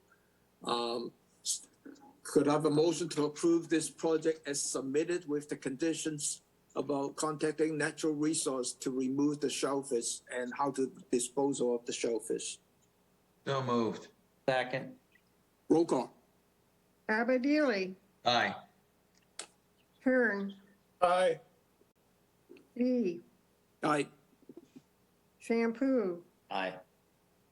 Foster, aye. Moran. Aye. It's unanimous, Mr. Chairman. Thank you. Thank you. Have a good night. Yep. The second NOI is Christopher C. Bushing, addition to existing single-family dwelling and relocations of the septic tank at 39 Hill Road, Hayway, West Barnstable, as shown at Assessors Map 136, parcel 048. Dan. Yes, good evening, Chairman, members of the commission. Dan Ojala from Downkeep Engineering. In the audience too is Rick Anderson, who helps the owner out with building on the property, if there are any questions of him. But this is, it's a site that we looked at a couple of years ago. Some of you may remember the garage on the west side we replaced with a slightly larger one. And at that time, it was required to do some mitigation plantings. They recently got started on that last summer. They consulted with staff and the rocks went in. The discussion in the field, not to rush right into that, but it is important because Darcy had brought it up, was that there was some mowing there in that area. And indeed, the staff had requested we get rid of the lawn that was there and plant the wildflower meadow. And we did that and then got a tremendous drought. And so the wildflowers did not do well last year, but they are going to be reseeded very soon. And then, so this proposal, not just the garage on the west, so that's done, but on the east side, kind of behind some stone steps and retaining wall, we're proposing a very small addition on the north side of the property. And that would again trigger your mitigation calculations. And Dan, can you show the plan on the screen? Absolutely, yeah. Here's the plan. You've got this is one of the lots on Hilliard's Hayway that it abuts the Great Marshes. This is all a huge salt marsh system, and we're on that little sort of a peninsula that is you go up Sandy Neck Road in Sandwich and you go back into Barnstable. So it's one of those way up on the north side of town. So you've got the tremendous Great Marsh system here. Again, well, it's important to note that it's a nitrogen sink. It's it's not really a nitrogen sensitive area.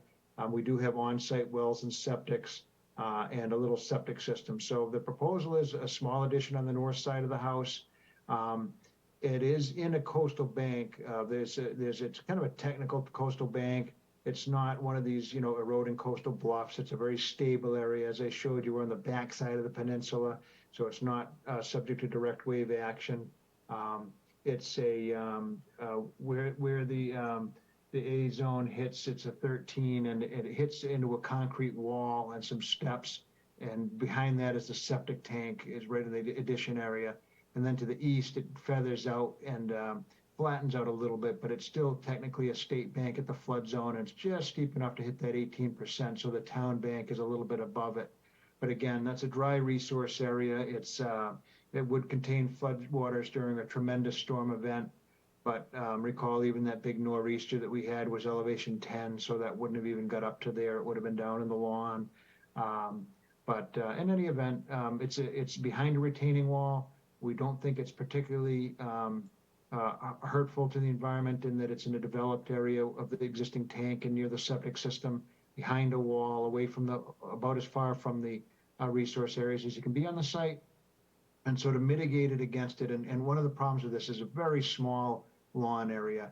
And I'll just pull up the picture that we had included in the narrative. So the addition's out of sight here beyond us, and this is the new mitigation area, the wildflower meadow. And what we're going to do is about double that in size and either move these rocks over, or Darcy mentioned perhaps a single rail fence. But we're pulling up additional lawn in this area. It's about double the size of the addition. It doesn't quite meet your regulation, but we were hoping to have this considered either a mitigation constrained site or get a little bit of relief, because it's the only thing on this site besides the driveway in the front is this little strip of lawn for the kids and the grandkids to recreate in. And it's, you've got, a decent buffer with this addition. You'll be getting some pollinators in there. I know the town recently put out some information on trying to get monarch butterflies and other pollinators to flourish. And we think that'll be a good a way to do that without completely stripping any of the ability to go around the house and, play a little ball in the back here. So it's a small site. We feel it would warrant your careful consideration on not requiring the full amount. If you do consider it mitigation constrained, we're happy to donate the approximately $3,000 towards a good cause. If you want to just give us a relief on it, we'd appreciate that too. But I'll keep it short because I know the hour is late. But again, a very small addition behind a rock wall, well away from the resource area, and about double that square footage in mitigation. I'd be glad to answer any questions if you do have them. Thank you, Dan. Louise? When we met with you about this property, how many years ago was it? It was in, apparently it's 2021, also only a few years ago. Okay, I actually remember going there for the site visit back then. You gave us the same story about this is a very mitigation constrained site. Yes. And we want to, please have you declare this so that we can then do an in lieu fee. And we went along with that. And now, apparently there is room to put an addition on. And again, you're saying it's a mitigation constrained site. I understand that you're moving the septic system, which then gives you some more wiggle room as far as the addition is concerned. But I have a problem about, again, enlarging structures on a property that was once agreed upon as a constrained site. I mean, that's Louise, it wasn't decided that way. I'm sorry, I don't mean to cut you off, but I wanted to save time. I sent the minutes out. The commission said this did not look like it's a mitigated constrained site, so they did have to come back with more mitigation, and they had to move the existing garage, the proposed garage forward. Okay, so there was no in lieu fee. No.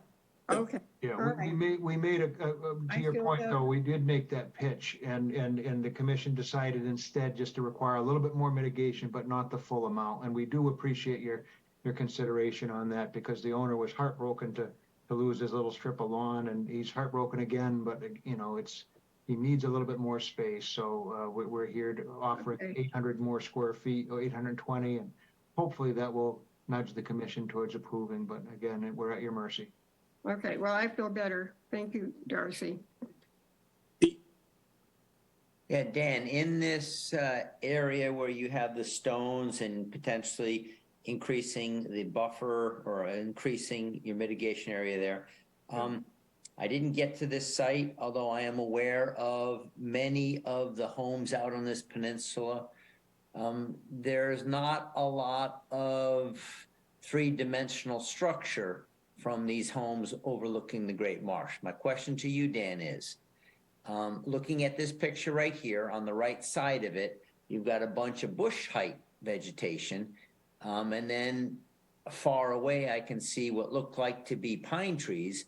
Is there any two or three-dimensional structure height diversity in the overlooking the Great Marsh? Because if you're pushing site constrained and you can't mitigate anymore and you're putting in just this little bit of wildflowers, this commissioner would value possibly in lieu of constrainment of actual space, some complexity of vegetation.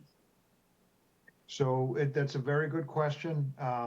And the good news is we've been able to preserve on both sides of the property some very nice red cedars, so that you can see here on the map, there's a beautiful grove of red cedar trees. And in fact, I think the reason the commission had us move that garage a little bit was to make sure that we saved a couple of these specimen cedars on the west side, which gives you some great vertical diversity there with a whole big grove adjacent to the house.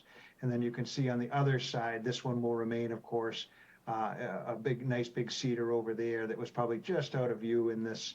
But perhaps you can see a little bit of the canopy there in the distance of some of those red cedars. So while there is a corridor where the house is, and it has been historically for many years, on either side, there's significant vertical diversity. So hopefully that would sway you in this particular case. Well, I'm again potentially hoping for 1 or 2 cedar trees between those end grows. In part, I suspect, well, it'd be a natural habitat for it. Anyway, that's all I'm going to say now. Thanks.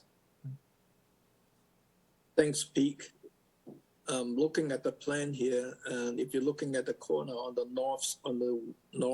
west side, there seems to be some space that you can put a couple in there. Just a thought, but Bill?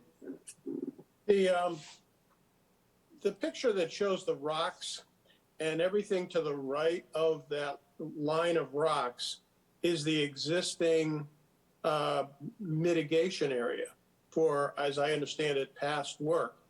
And yet it looks like it's been mowed. And when I think of a mitigation zone, I think that, it's something where there's a lot of natural grasses and vegetation. And the purpose of that, grassy buffer is in order to filter pollutants or what have you. And here it looks like it's been mowed. I mean, from what I can see. And I'm wondering, how come the existing mitigation zone looks like lawn? Yes, there are some shrubs along there, but it's not even like really a natural vegetated buffer, even now. Well, yeah, the way I would reply is that early March is not a very flattering time to look at a wildflower meadow. And typically what you do with those is an annual mow at the end of the year to about a 4-inch height. They didn't take very well last year, honestly. But we plan on mitigating that and planting heavily with black-eyed Susans, all the different wildflowers that the pollinators like, probably some milkweed in there, and get this going about twice that wide this year. And in that manner, only an annual mow at the end of the season is generally how you keep the woody growth from overtaking those wildflowers. And they do need some occasional touching up the seed. But boy, when they come into bloom and bloom all summer long, it's just a beautiful habitat for pollinators and not too easy on the eyes as well. If I could come back, it looks like it's been. I mean, I understand the need to mow occasionally to keep some of the woody stuff out if you're trying to create a meadow, but I swear that just looks like it's been blown clean or mowed with a bag or what have you. I mean, that's as clean as a whistle. It does not look like what would be a natural grassy meadow. I mean, Yeah. there's something wrong. I say the same thing. That the thing about that the meadow mix didn't do well. If you walked up around the corner to the left of this picture, it's been mowed under the rest of the vegetation. The mitigation was planted last year, and I saw a clipping of vines. So this area is being maintained. And I don't think, I think you had the chance for the mitigation and trying this wildflower. I think the commission, I'm against that. I think if you're trying to actually add an additional section of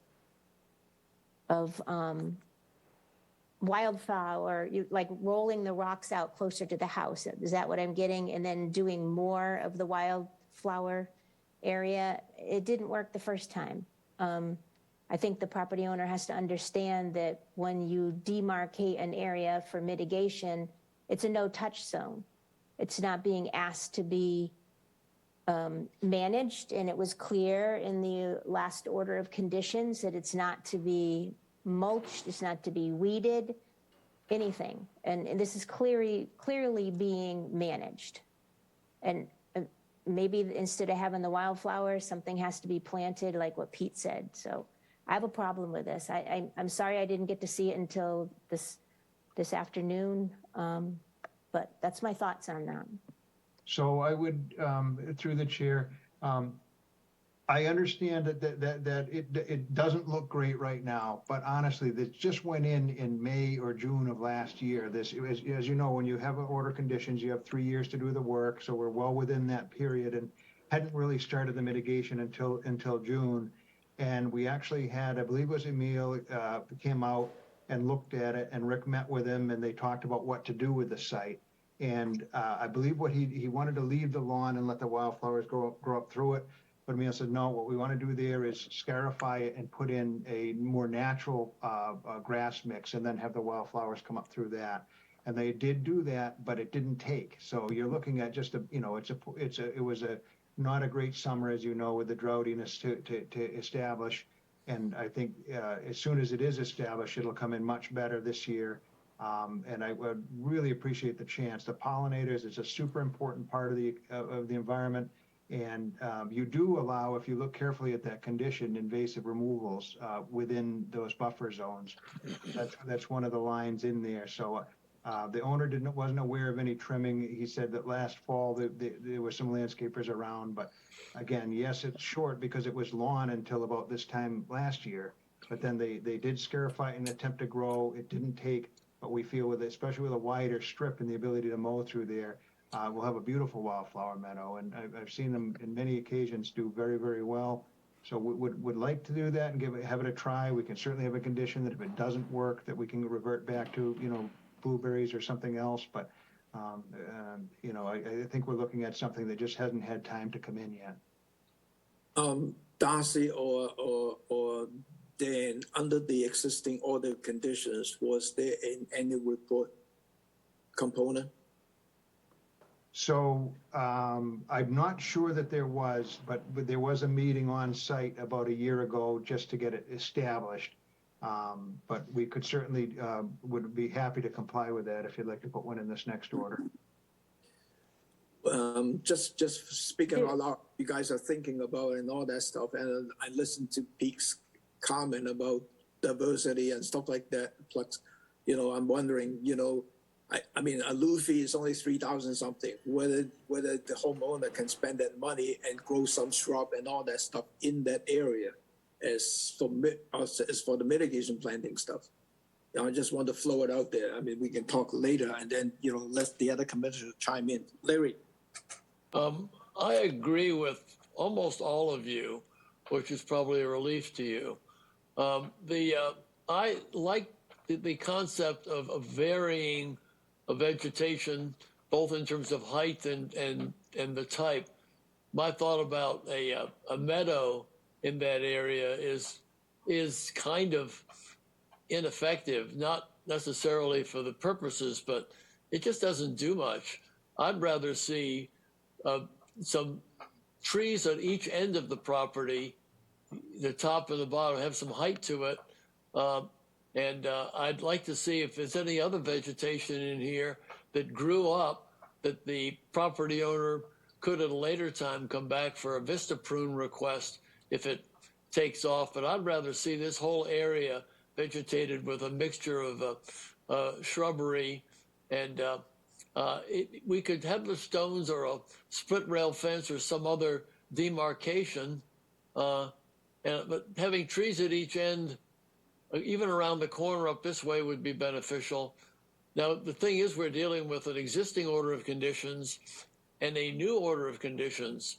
So I'm going to leave that up to Dan and the staff to work out how you want to, if you want to change, if you want to come in with a revised order of conditions on the other and blend it in with that, that may be what's appropriate procedurally.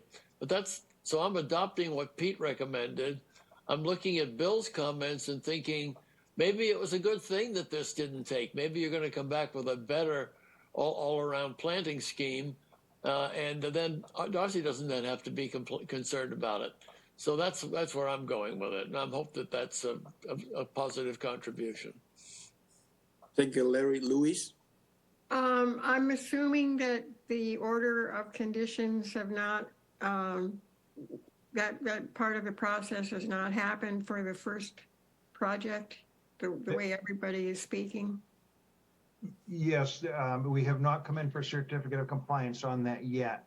And Okay, we're hopeful that that would take a little more before we did ask that. That's one of the conditions, that we show the mitigation areas. But we're Okay. very, very willing to modify that right here and now. And the more I think about it, you know, would be happy to put blueberries, a cedar at either end, and just fill it with blueberry bushes. And if that's acceptable, I think we can go with that, unless Rick has a very strong objection. That sounds good. But what are the bushes that are on the marsh side of the property that we see right now? A little bit of everything, it looks like. Probably some arrowwoods, viburnums, bayberries. There are things that have been planted by the property owner, not. Well, the one in the foreground is a high bush blueberry. The ones with the flags. No, I meant along in the area. Now, those are naturalized, you know, shrub that grows along the marsh. So they've been trimming those as well? Oh, I don't know if the wind trims them, or I don't know. Well, I mean, there ought to be an understanding about that, because they look pretty even to me. Well, it could well be. I do know that mitigation plantings, when they grow up, you have in your conditions, you have to talk to staff before you do anything with them. No, So but you said they're not mitigation plantings, they're natural coming. No, but if we do put high bush blueberry and they go to 12 feet, if we could, you know, kind of. Oh, yeah, right. No, I'm talking about the what's there? plants coming in from the marsh. I'd be speculating. I don't have knowledge on it, but you know, obviously in the historic path, there's no trees, you know, right in there. So we're happy to put add to the cedar grove on either side. Yeah, the bushes seem kind of low for letting them grow wild, but yeah, you can work that out with staff. Sure. Thanks, Luis. Bill? I'd like to see, I'd be happy if you could put a fence instead of that row of rocks, and letting Mother Nature take its course. Now, granted, if there's bittersweet or honeysuckle, you know, that's the invasive species problem. But, you know, maybe some plantings, but just, I just see that heavily mowed. I would keep people out of there. Put a fence in and just let it go wild, right, in that strip, because that's going to provide a filter to the wetland. It's going to be soaking up nutrients and whatnot. It just seems like this is not working, and I can't see it's going to. The rocks need to get moved because they're going to add to that in terms of mitigation for this project, right? Yes, I think it's that and then some. We'll let it go wild, but first we'll plant some blueberries. So, but best of both worlds. Tom? Aussie? I just want to clarify, that is what Bill said is in the order of conditions, the way we write it. The commission went over this special condition that we use in the boilerplate. The mitigation plantings in the 50-foot buffer is shown on the approved plan shall be allowed to naturalize. They should not be irrigated, temporary irrigation only, fertilized, treated with herbicides or pesticides, mulched or weeded. So the idea, what Dan was saying about, well, you know, you allow work around invasives, we don't. It's supposed to be a no-touch zone. So that what creeps in, that should be allowed. It shouldn't be touched. What if it's bittersweet? Well, you needed to put that in, that you're asking for invasive removal in your order, you know, in your notice of intent. But this has been the way it's been across the board. When there's mitigation, we put demarcation because you're not supposed to be going into that area. Yeah, it does. Just to my point earlier, though, on 21, it says exceptions shall be made for watering by hand during drought conditions and management of invasive species without herbicide. So that was what I was referring to with that. That's your line that was in the 21 decision. Right, but that would be like in consultation with staff. Yes, absolutely. 100%. You don't go in there. Yeah, absolutely. John? I've got to kind of ask the other commissioners. I mean, I don't like money fees in lieu of mitigation. we want mitigation because the objective is to increase the effectiveness of the buffer zones. So we say, okay, if you want to increase some hardscape, we want 3-to-1 or 4-to-1 mitigation so that we're in fact gaining more from buffer protection than the hardscape is taking away from it. So I really don't like fees in lieu of. I ask myself, at what point, it's a small lot, Dan argues, oh, well, he wants some grass for his grandkids to play in. At what point do we say, wait a minute, that's a small lot? No, you can't do any more hardscape when you're going to affect negatively the buffer zone. And you're not giving us 4-to-1 mitigation, which would enhance the effectiveness of the buffer zone. You're saying, I'm going to give you money instead. At what point do we say, plus the fact, Dan, I got to be honest with you, I'm very skeptical with what you're saying about what's happening out there. I really am. You know, I'm agreeing with Bill. It sure looks like it's maintained to me. I'm listening to Darcy. I am just really skeptical about approving more hardscape in what you're saying is already a mitigation constrained site.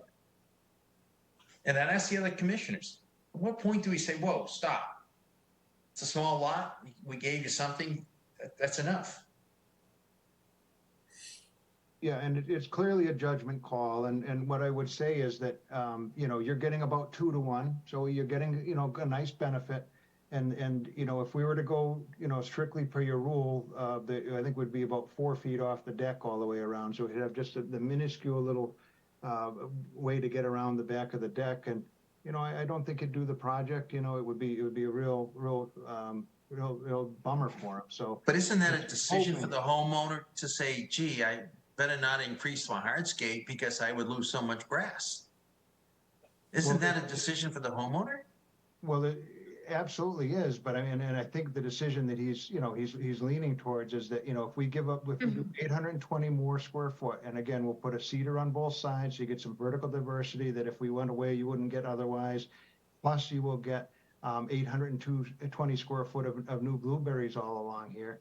I mean, that's a pretty nice benefit, and all you're going to give up is in the area of a septic tank, a little tiny addition, you know. So that's his angle, is it, and that way you're getting almost a 2-to-1 benefit, and he's getting his little addition, and hopefully that would be a good trade, and we're willing to throw out $3,000 if you'd like. You can take it or not. That's your call, but that would be sweet in the pot perhaps. But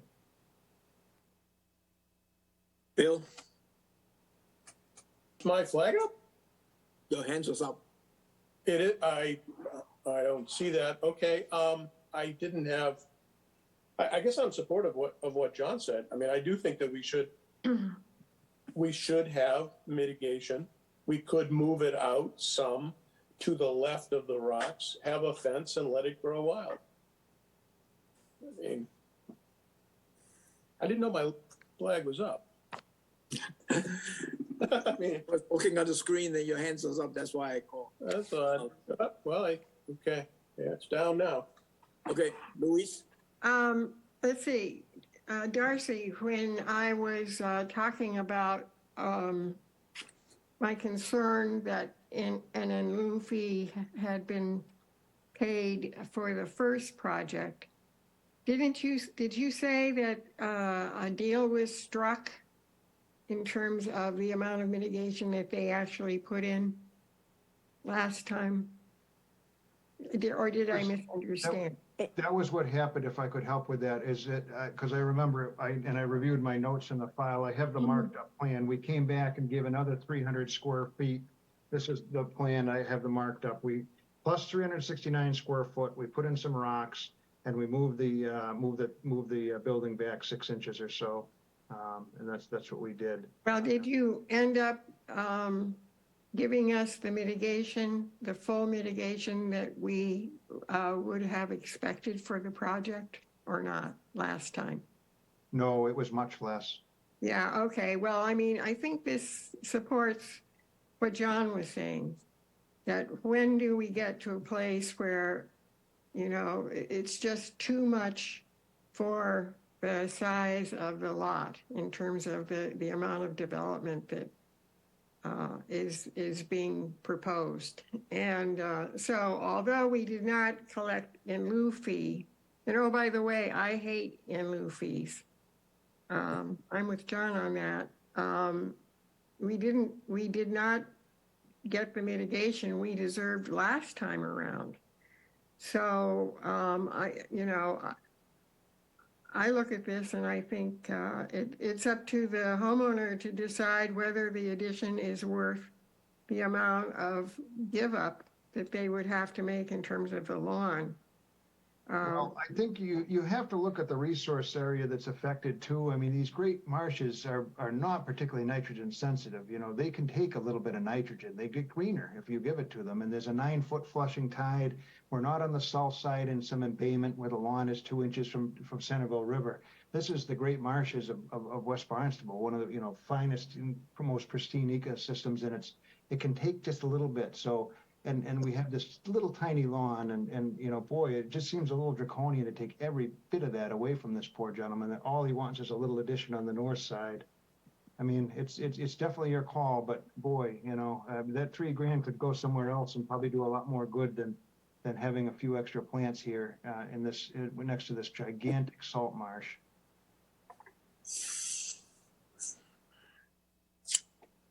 Any other question from the commissioner?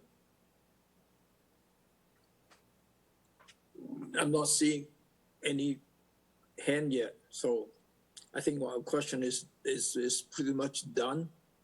Dan, do you want to go back and talk to the homeowner how we want to proceed with this, or can we provide any additional mitigation area? Because it sounds like we don't want to have the Luffy, and take a look and see how much additional area that you can have, or reducing the size of the development to minimize the mitigation area required. Yeah, sounds good. Why don't we, I'll meet with him and maybe we take a short continuance. I'll get back to you more than a week before the meeting with a revised plan, and we'll see if that's acceptable. And if not, we'll make additional edits if the homeowner thinks he can deal with it. Yeah, I'd appreciate that. How much time do you need? Our next hearing is. Do we have to have public comment? Oh, sorry. Let me ask the day and then I'll go to the public comments. So I have a May 2nd and May 9th.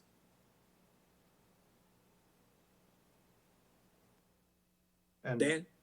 2nd and the 9th. The 9th would be the better. Okay. Channel 18, any public comment on this? If anyone is here to speak on this item, now is your time.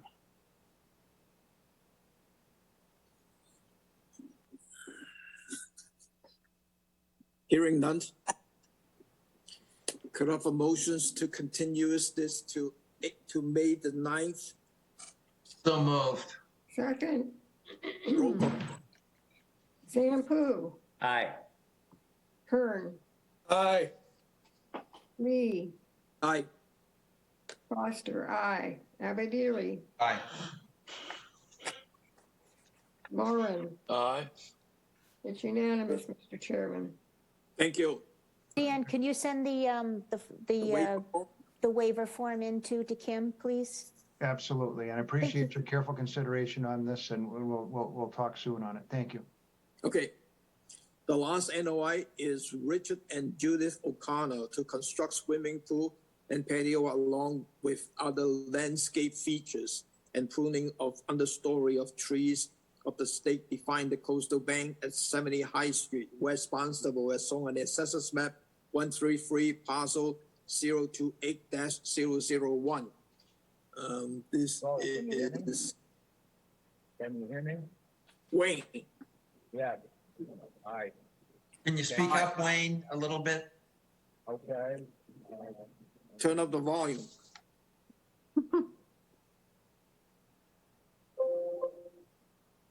How about now? Can you hear me? Can you turn up a little bit more? Yes. How about now? Not much better. Okay, sorry about that. I got trouble with this. Darcy, I was telling you about that earlier. Good evening. It's been a long time. I don't mean tonight.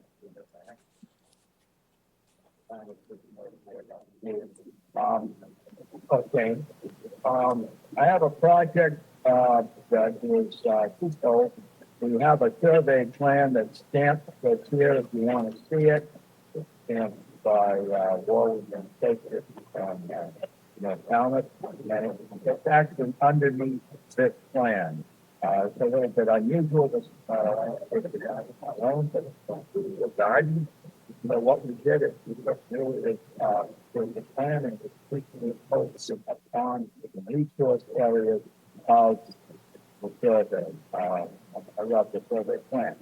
The address is 7 High Street. We didn't get the statement. I like to go forward. So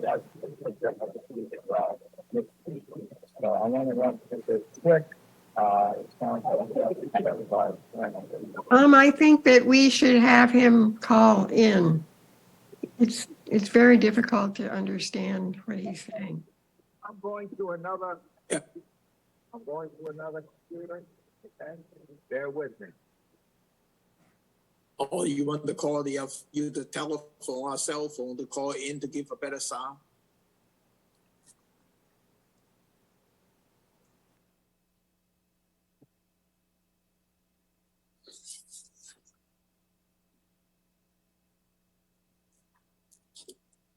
Can you hear me? Now, That's good. That's good. Perfect. Okay, a little bit better? Much Is that better. Okay. Darcy, screen sharing again? Yeah, thank you so much. I appreciate it. The address here, and can you hear me well? Yes. Yes, okay. Great. Okay. So the address here is 70 High Street. It's it's on a DEP reference bank. It's not a coastal bank, according to your definition. I have met with Ed Hoops and Emil on this site quite a while ago. This area is defined as a wetland simply because there's a lot of skunk cabbage. Now, the top of the plan that's in a wetland, defined wetland, I have flagged it with 8 flags.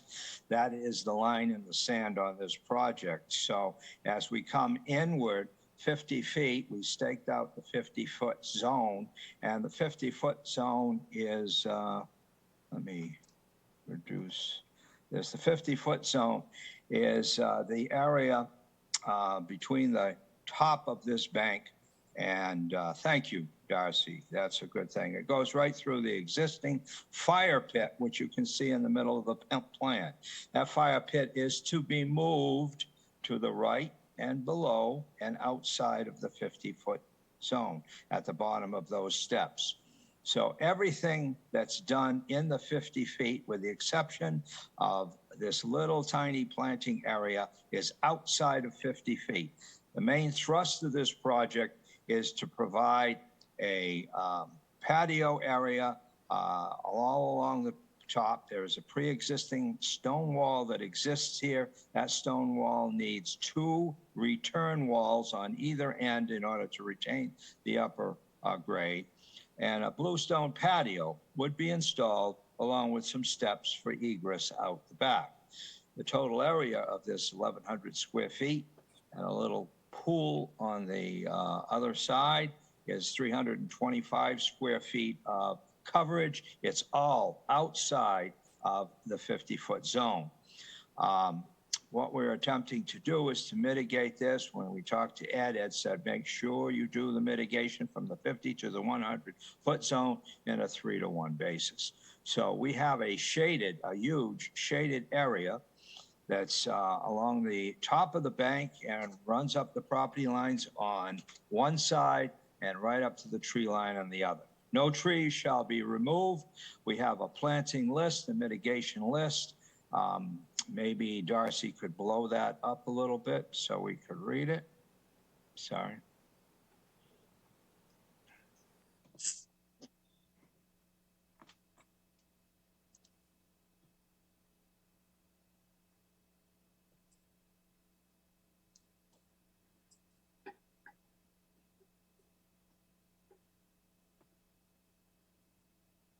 Yeah, thank you so much.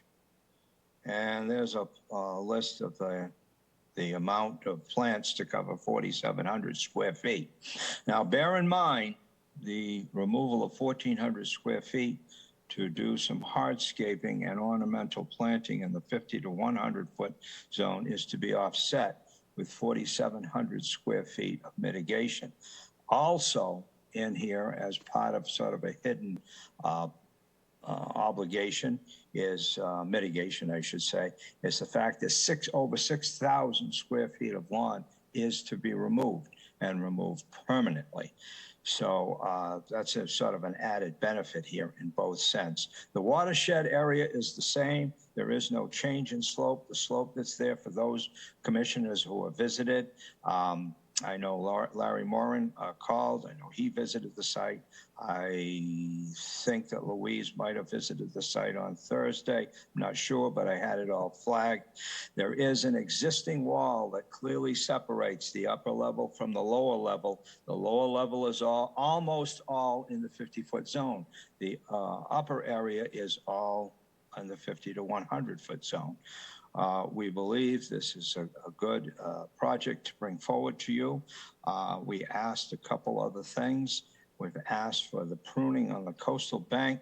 The watershed is sheet flow. Sheet flow is better than point flow. So we've got little rivulets that are created down and over that coastal, DEP defined bank. And we're trying to do some pruning. We'd like to lift the bottom of the branches of the trees to allow more sunlight to go under the trees and enhance the shrub layer that's underneath there. Nothing else. That's all that it is. On the plan, it shows under the term coastal bank, which is a misnomer. It shows it has to be above the BVW flags and to the top of the coastal bank. It's an area of about 12 feet. We are not working in the wetlands. We're working on the bank itself. We would prune the lower branches from property line to property line in that area, just lower branches, remove them, enhance the sunlight. And here, this is part of a total stewardship package. So that's what we're attempting to do. The planting outside of 50 to 100 feet that is surrounding the patio and adjacent to the driveway is ornamental planting. And there is a retaining wall that's necessary on the east side of the property above the pool. It's necessary because of the grades that are there. Everything grades towards the back. Again, watershed is not to be affected because you're going with the same pitch, the same grade, and the mitigation area will pick up and absorb the water, the entire water of this backyard. So it's going to be sort of self-watering. And with a little bit permission, we'd like to do a slight amount of mounding to slow water down, allow it to be absorbed in the mitigation area. I could show you a cross section since I have to do a revised plan on a previous conversation I had with Darcy. I'm trying to keep this as short as possible. That's the thrust of this project. And I'll take any questions from you. Thank you so much. Let me go to Darcy. First, Darcy went out to the site and then sent out an email regarding a number of points that need to be addressed on the revised plan, I assume. Darcy? Yes, thank you, Tom. Yeah, so usually we have the distance from the BVW to the closest part of the proposed hardscape that needs to be shown. Let's see, I thought the commission might have some concerns for what Wayne described about lifting of 20% of the branches from property line to property line. That's something above what you usually allow, and it wasn't on the plan. Mitigation should be demarcated on the plan, and I sent him the ideas that we allow for demarcation samples. There was no drawdown pit for the pool indicated. Is there pool equipment location? There's no fence located for the pool. So those are the things that I came up with. Thanks, Darcy. Any questions from the commissioner? I didn't see none. His hand is up. Oh, Pete's hand is up. Yeah, Pete. Okay, yeah, so I completely agree with Darcy that I think a discussion of the complete clearing of understory branches, sort of a carte blanche from border to border, is something that we as commissioners should have some thoughts about.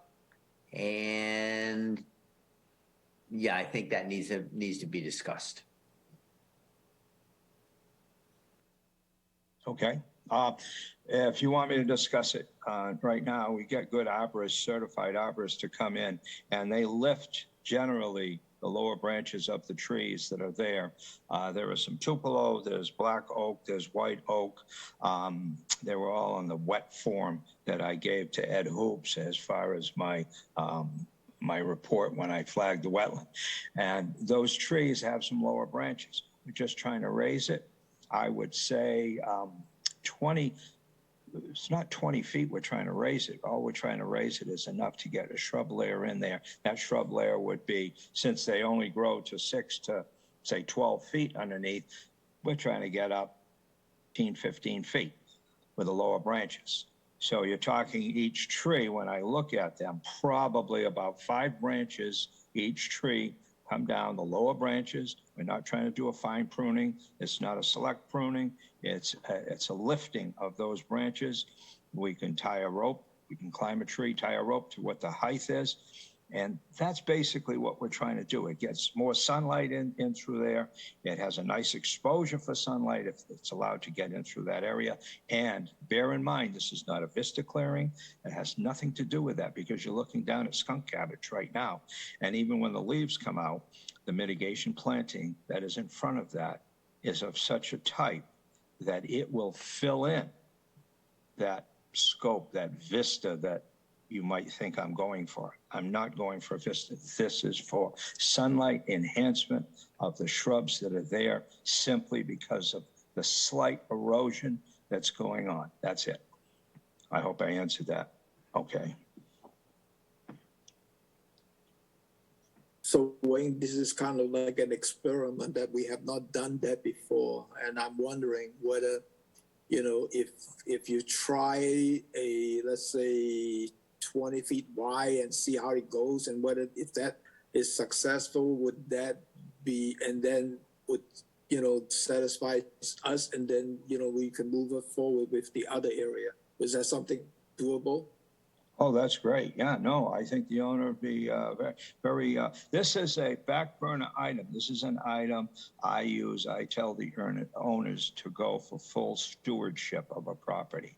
So this is a add-on item that I saw. I'm down there in the wetland flagging it, and I'm looking up and I see these branches. So this is what I've put on the table myself. Now, the owner might just take it off the table, but I like your rationale. Let's prune an area that's only 20 feet. Let's take 3 trees, prune them up, take a look at them, and see if we can't appease you. There might be some trees that have nothing removed at all. We're looking for about 15 feet. That's it. Yeah, Wayne, I'm fine with that as the owner of the property. I have no problem with that. I think it's smart to take it slow and conservative. You know, we're just trying to get it done right. The whole project, obviously. We're coming forward, we're saying, okay, what can we do here? So we're open for suggestions. We're just trying to get it right. We bought the house 5 years ago, and, you know, now we're starting to try to figure out how to get this done. So appreciate any input. Thank you. I just want to mention that this is what Richard Connor, right? Yes, it is. So, yes. Okay. Thank you. John? Tom, I think your suggestion is a very good one. I think obviously we need a revised plan, what Darcy pointed out. I think if we put a condition in there limiting the undercut, as Wayne talked about, to no more than 20 feet and with the prior approval of staff before the work is done, I'd be okay with that, because I think overall the project has some good environmental benefits to it. And what I'd say, well done, Mr. O'Connor. Thank you.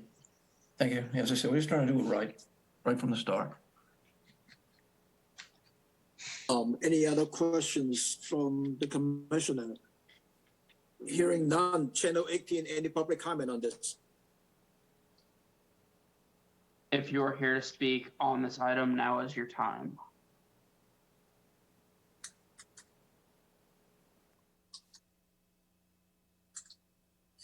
Hearing none. Let me try this. Could I have a motion to approve this application subject to the following? Is the revised plan showing the dry well, the location of the dry well, the pool equipment, the fence, the pool fence, the distance from the BBW, and the demarcations for the mitigation area, and then allow for a up to 20 feet wide area for the understory control. And then Subject to prior consult approval of the staff, Tom. yeah, and then consulted with the staff prior to the field work. And then we need an annual report for 3 years. And then Wayne is the consultant in charge, assuming that you'll be supervising on the planting work. And if you're not, then the applicant should provide a written notification to the staff that you are changing the consultant on the record. Okay. So moved. Second. Anyone second? Roll Second. call. Moran. Roll call. Aye. Lee. Aye. Kern. Aye. Shampoo. Aye. Foster. Aye. Abadili. Aye. It's unanimous. Thank you. Thank you. very Good much. luck. Do I have a question? One question is, I will submit the revised plan. We do not need another meeting. We have to satisfy Darcy with this revised Correct. plan. Is that correct? Right. Right. Okay. All right. Thank you very much. Thank you. Have a nice night, everybody. Bye. Good night. Thanks. We have 4 continuances. The first one is Angela Hans construct and maintain a 4-foot brushed footpath, bank access stairs, piles supported dinghy dock with 3 by 12 ramp, 8 by 12 floats, and kayak racks, vegetative maintenance, and understory plantings at 150 Bay Road, Contuit, as long as assessors map 007 parcel 018.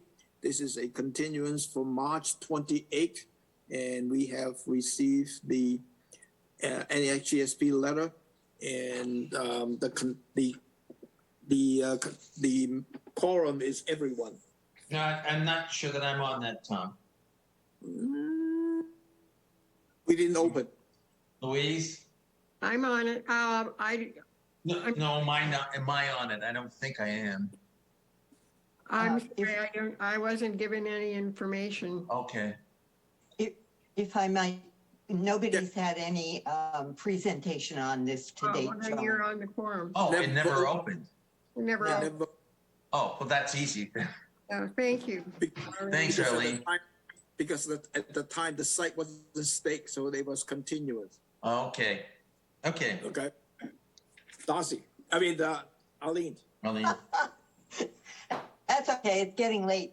Arlene Wilson, AM Wilson Associates, here for Angela Hahn and Tom DeVesto, who own 150 Big Road in Cotuit. There is development going on at this property for a single-family dwelling under your file SE3 6013, which was approved last year. The resources that are relevant to this job are land under the ocean, salt marsh, the narrow sandy beach, and land subject to coastal storm flowage. The salt marsh is restricted under the Coastal Wetlands Restriction Act. That does not prohibit piers and boardwalks and small recreational structures, provided the Conservation Commission will give it a permit. Mass Natural Heritage has no mapping on this site. The shellfish ranking is only 3. Our shellfish study found a black mucky bottom with a scattering of ribbed mussels at the exposed salt marsh edge, and not a shellfish to be had. Liz Lewis has provided the town's report, which essentially has the same findings. And she said there was no strenuous objection to appear at this site. The project includes the pruning of some of the dead wood lower branches on the existing tree cover in the buffer. This is a site that was predominantly white pine and very thickly vegetated. In those kinds of conditions, the lower branches get shaded out and often die back. What we'd like to do, because there's very little understory here, is to prune those up. They generally run about shoulder high from the ground, so maybe 4.5 feet, and then plant the understory with shrubs and ground cover. We've provided some plant lists in the NOI. It's hard to spot those on a plan right now because we don't know where the sunlight openings will be, but we'll do that in coordination with your staff if you're willing to allow it. The existing order of conditions for the house established a view corridor.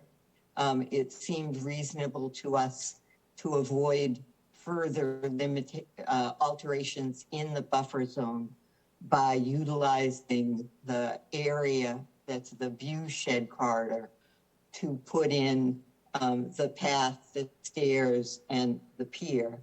And so we're proposing a 4-foot wide brushed path. They'll mow it periodically, but not remove the root mat so as not to encourage erosion. For those of you who have been at this site, you know that this is an exceptionally steep slope, sort of step off the edge of the world kind of slope, which is why we've proposed a slight cross slope design for these stairs, as well as a platform with cantilevered benches. The platform's only 4 feet wide. The benches would be 2 feet wide. They're quite high off the ground.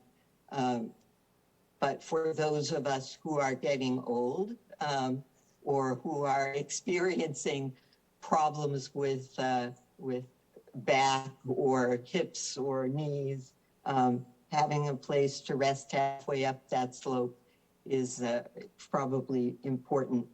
Other than that, there's standard open work timber stairs, no solid risers. Down at the toe of the slope, where the salt marsh begins, the pier will have a graded surface. Pier is also 4 feet wide, 5 feet of height over the mean high water line, so people can walk underneath it. The graded surface will allow sunlight penetration to continue to the salt marsh.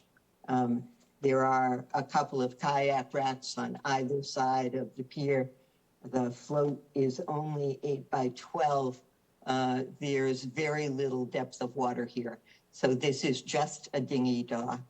Like the other piers along this reach of shore that have to be built in very deep, very soft, mucky sediments. Permanent piles are the preference to ensure stability of the structure. And I would be, the Waterways Committee has reviewed this. They're satisfied that there's no problem. Mass Division of Marine Fisheries has provided a letter. They've requested float stops, which are already in the design. They suggested that Shoestring Bay was an area for winter flounder spawning, as well as anadromous fish runs, but then they did not suggest a time of year restriction, which I was a little surprised about. If the commission wanted to provide a time of year restriction, as a special condition, that's fine with us. And I'd be happy to answer questions. Arlene just mentioned all the comments from DMF, and basically it's the height and width ratio I just read early in the other hearings. The same comment about the pier and the potential negative impact nearby fishery, resource, and habitat, and variety. The other thing that if approved, the DMF recommend avoiding placing of the pile in salt marsh vegetated to the extent practical. Salt marsh habitat will be impacted by these projects. Waterway is okay with this project. Waterway and Harbor Master okay with these projects, and town's biologist has also said no problem in terms of this location for the dinghy dock. I think on the shellfish report, the town biologist also has a discussion about the substrate that she observed in the area. So it's interesting to read that as well. So any question from the commissioner? None? Channel 18, any public comment on this? If you are here to speak to this item, now is your time to speak.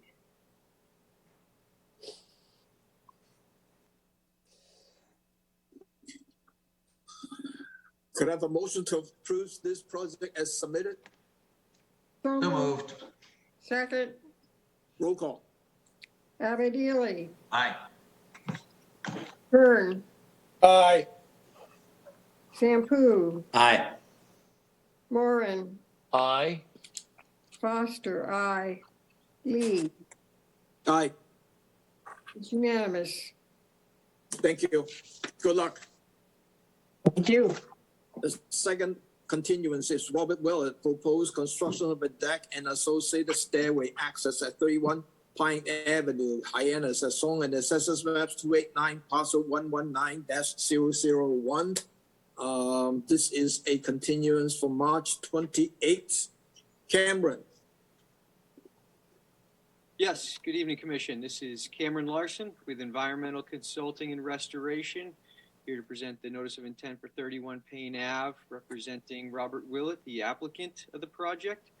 It's a pretty straightforward project. What I'd like to do is give the Commission a brief overview of the site, describe the resource areas that are impacting the project area, present the proposed work, and then address any questions that the Commission may have.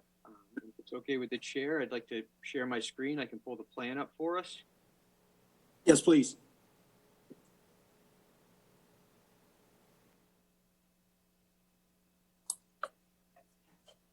Now, bring us in just a little bit here. All right. So Cameron, can you turn up the volume a little bit from your end? Yeah, I can bring it a little closer too. Is that all right? Can you hear me now? Yep, it's better. Okay. So this is a single family home property located at the end of Payne Avenue. There's an existing home. There's a small parking area to the front of the home. There's a front and backyard, an existing shed to the rear. And then up until recently, there was an existing deck off the back of the home. At this point, that deck has been removed. We're here tonight seeking the Commission's approval to rebuild that deck.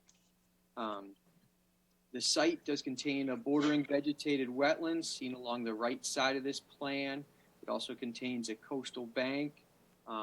The buffer zones to those resource areas extend over our project area, as well as the riverfront area associated with a perennial stream off-site, seen here on the right side of this plan. So what we are proposing is to rebuild the existing deck within the footprint to include a slight expansion of that deck. The previously existing deck was 14 by 12 feet. What we are proposing today is a 14-foot by 20-foot deck.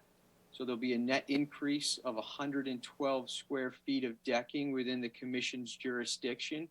It is entirely within the developed portion of the site. It's right off the back of the home. It's a maintained lawn. If any of the members were out there, you'll see that there needs to be some reseeding done this season, but, essentially it's all within the developed backyard of this property. Now, to comply with the local ordinance, we are providing mitigation. I'm going to switch over to our mitigation plan here.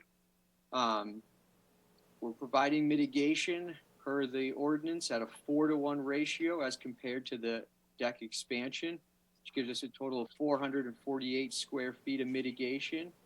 We've designed it to convert an area of existing lawn along the top of the bank to be converted to a naturally vegetated buffer, to stabilize the bank, but also to provide more or less a physical barrier between the developed portion of the site and that bank and the BVW down below. So the mitigation plan includes methodology, the plant species, size, quantity, all that. Our narrative that we provided the commission does address all the performance standards. Prior to the start of work, we will install erosion controls to protect those nearby resource areas. It's our opinion that this work can be completed rather quickly and easily, and shouldn't cause any adverse effect to that bank or the BVW down below. So with that, I'd be happy to address any questions that the commission may have. Let me go to Darcy first. Darcy, do you have any comment on this one? Thank you, Tom. No, I'm set. I did ask Ed to check into, we had, I guess, some prior enforcement issue or some work that was dealing with over the bank, and Ed went out there and checked on it. So we are good with this. I am good with this. Thank you, Darcy. Bill? I may have misheard what you just said in your description. Is this deck that you're building basically going into the same location as the old deck, like 100%? Or is there a significant increase in the footprint into the 0 to 50? So the majority of the deck is located within the footprint of the previously existing deck. There is a slight expansion within the 50-foot, which amounts to 112 square feet. So in our opinion, a small expansion. It's all within developed portion of the site within the lawn. But there will be a slight increase, which is why we're providing the mitigation. I noticed that you've got a pretty steep slope right along there where that is going. And I have concern about the creep of hardscape in the 0 to 50, especially where there seems to be a rather steep gradient. It's certainly a steep bank. The deck itself is located all within a very flat portion of the site. That you can see the topography on the plan. It's all level to the rear of the home. But yes, that is a coastal bank. It is rather steep going down there. But again, the work area is flat. There'll be limited excavation needed for the sonotube that we're proposing. And with siltation barriers, we're confident that bank's going to be well protected. If you look at the drawing where the label says deck, and then you see a black line, that's the layout of the previous deck is. I see. So on the upper half, there is that 8 by 14 by 8 additions. That's what he was talking about, the additional space. Mm-hmm. And then the decking is going to sit on the sonotubes for the support. And then we're getting 4 times that amount of improvement in the 0 to 50. Right. Pretty good deal. My opinion. Okay, thanks. Any other question from the commissioner? Seeing none. Channel 18, any public comment on this? If you are here to speak to this item, now is your time to speak.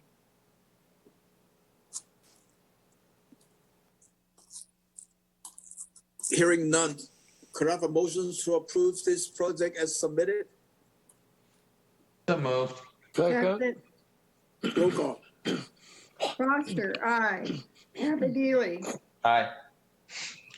Kern, A reluctant aye.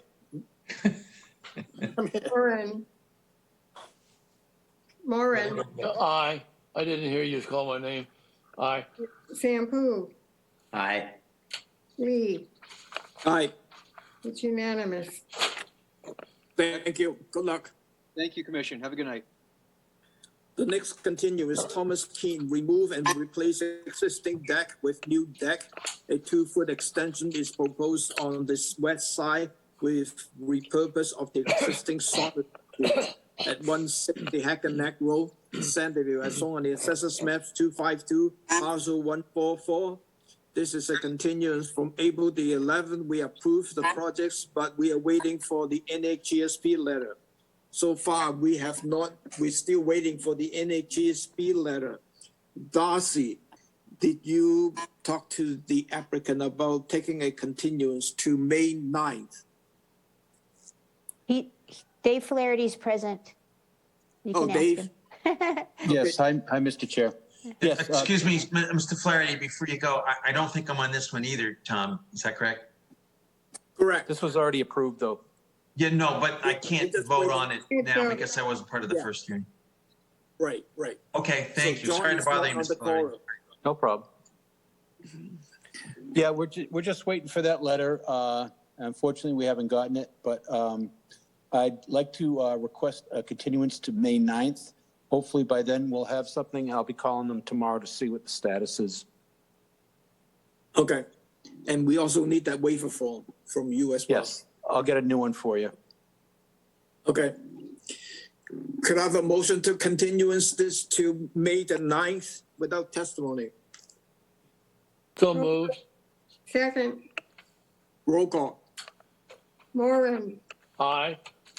Sampu, Aye. Kern, Aye. Lee, Aye.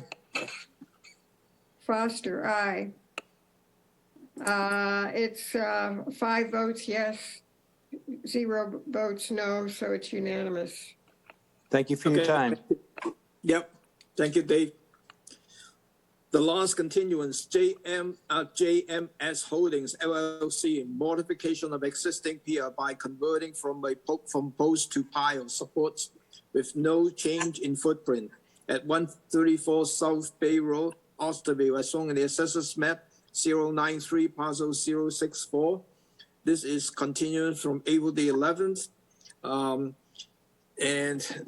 John has mailed it in. He signed that form and submitted.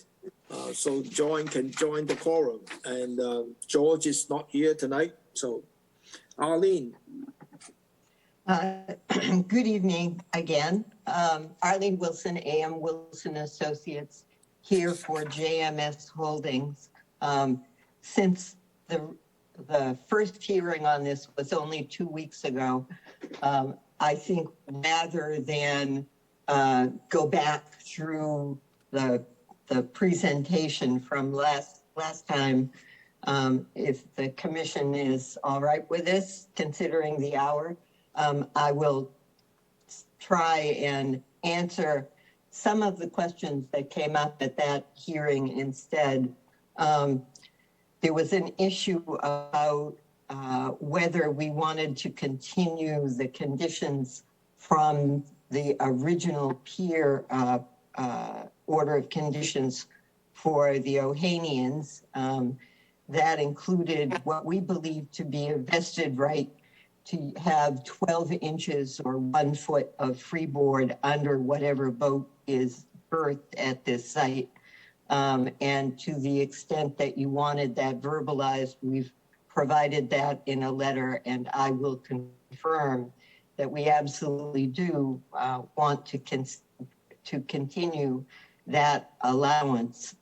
We believe that under section 703-4P of your pier regulations, that you are allowed to continue that, considering that there is no substantial expansion of this pier that's being proposed.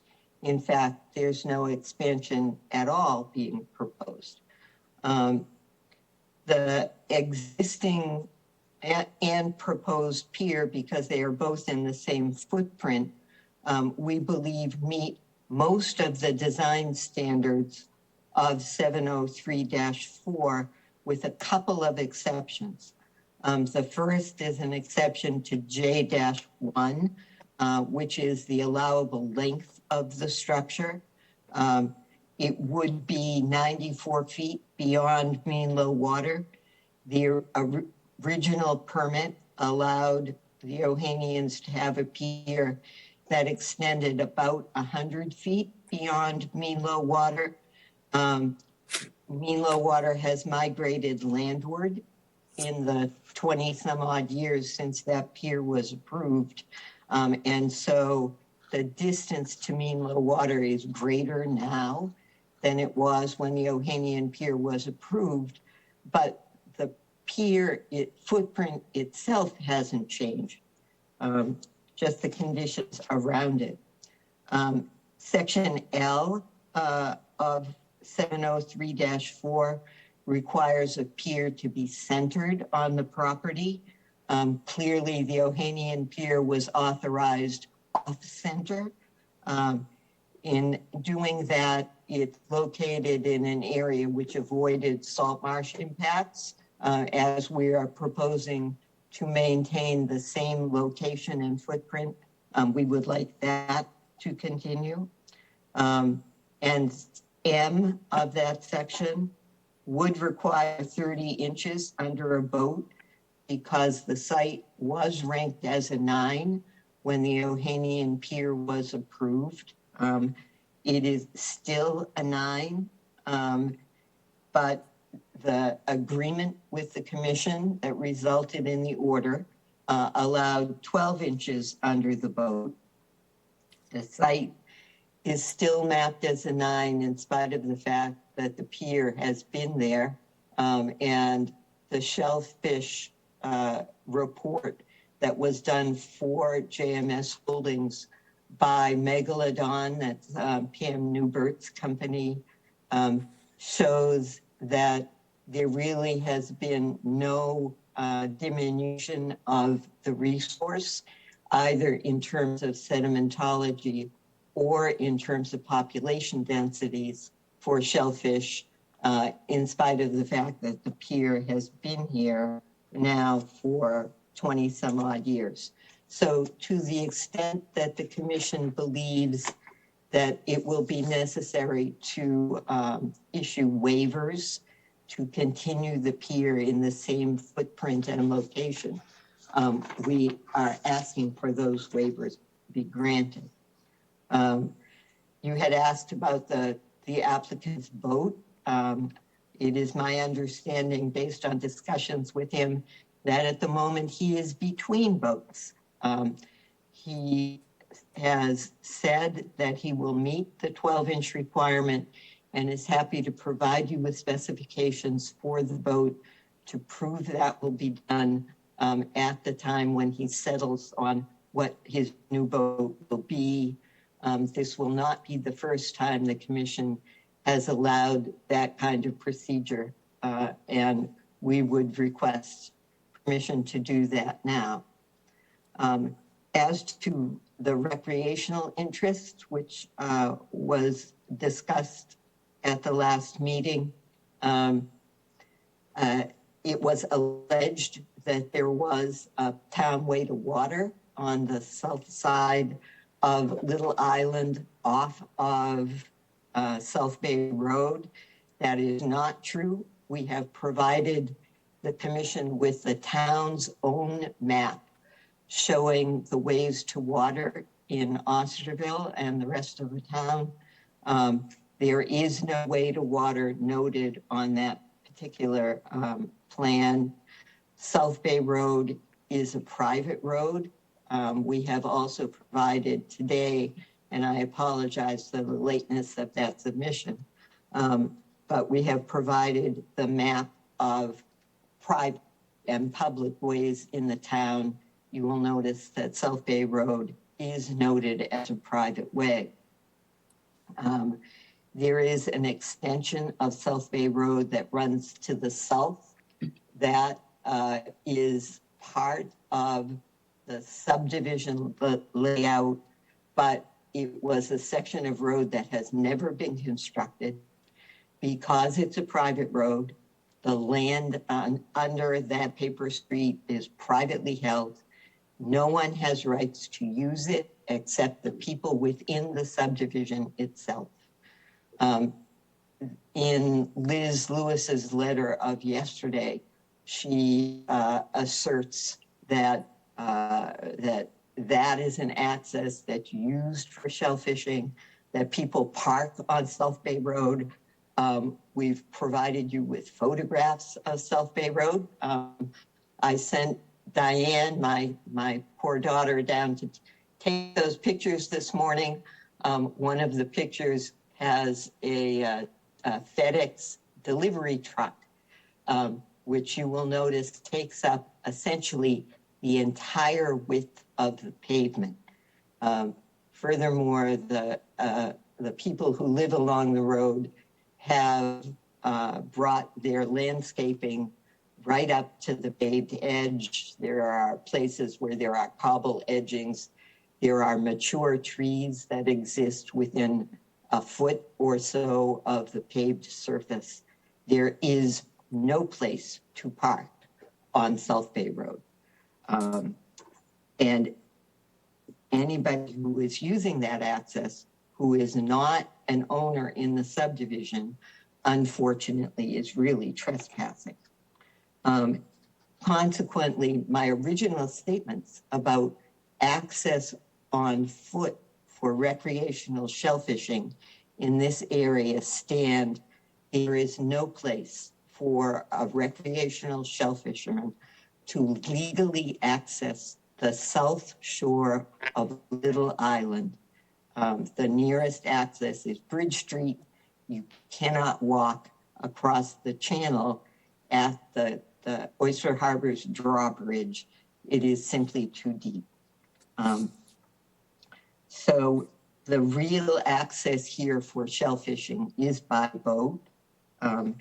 And if the commission is concerned that in spite of the fact that there will be 15 feet and a little bit between the bent sections on the proposed pier, that's insufficient access, I believe the real problem may be headroom, and should the commission require it, we are happy to raise the elevation of the decking on this pier by a foot or two to facilitate people shellfishing underneath the structure.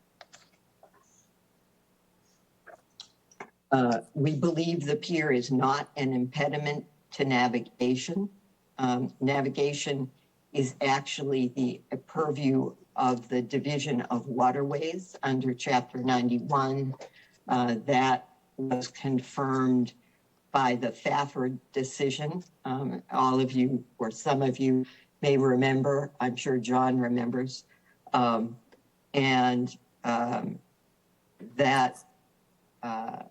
that court case confirmed the navigation jurisdiction. But beyond that, Chapter 91 granted a license to the Ohanian Pier. Since we're not changing the location or the length of the pier, that license acts as a confirmation that the structure is not a navigation hazard or impediment.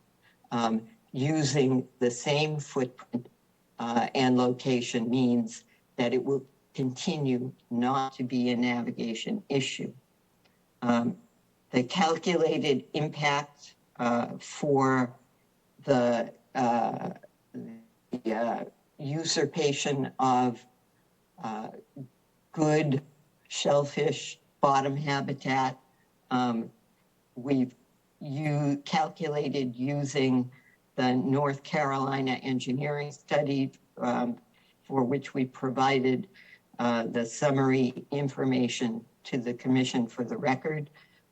It shows that comparing the existing pier, which has both permanent piles and seasonally jetted 4x4 posts, comparing that to the proposed design.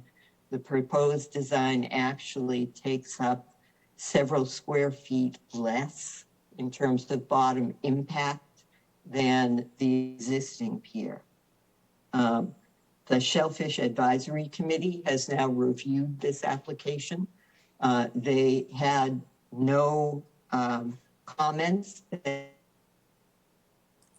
You, when the Fish Advisory Committee doesn't have anything to say, they never provide you with an email that says that. Just leave you hanging. We hope that you could include idea of that section of their 4/12/23 hearing in the record for this project.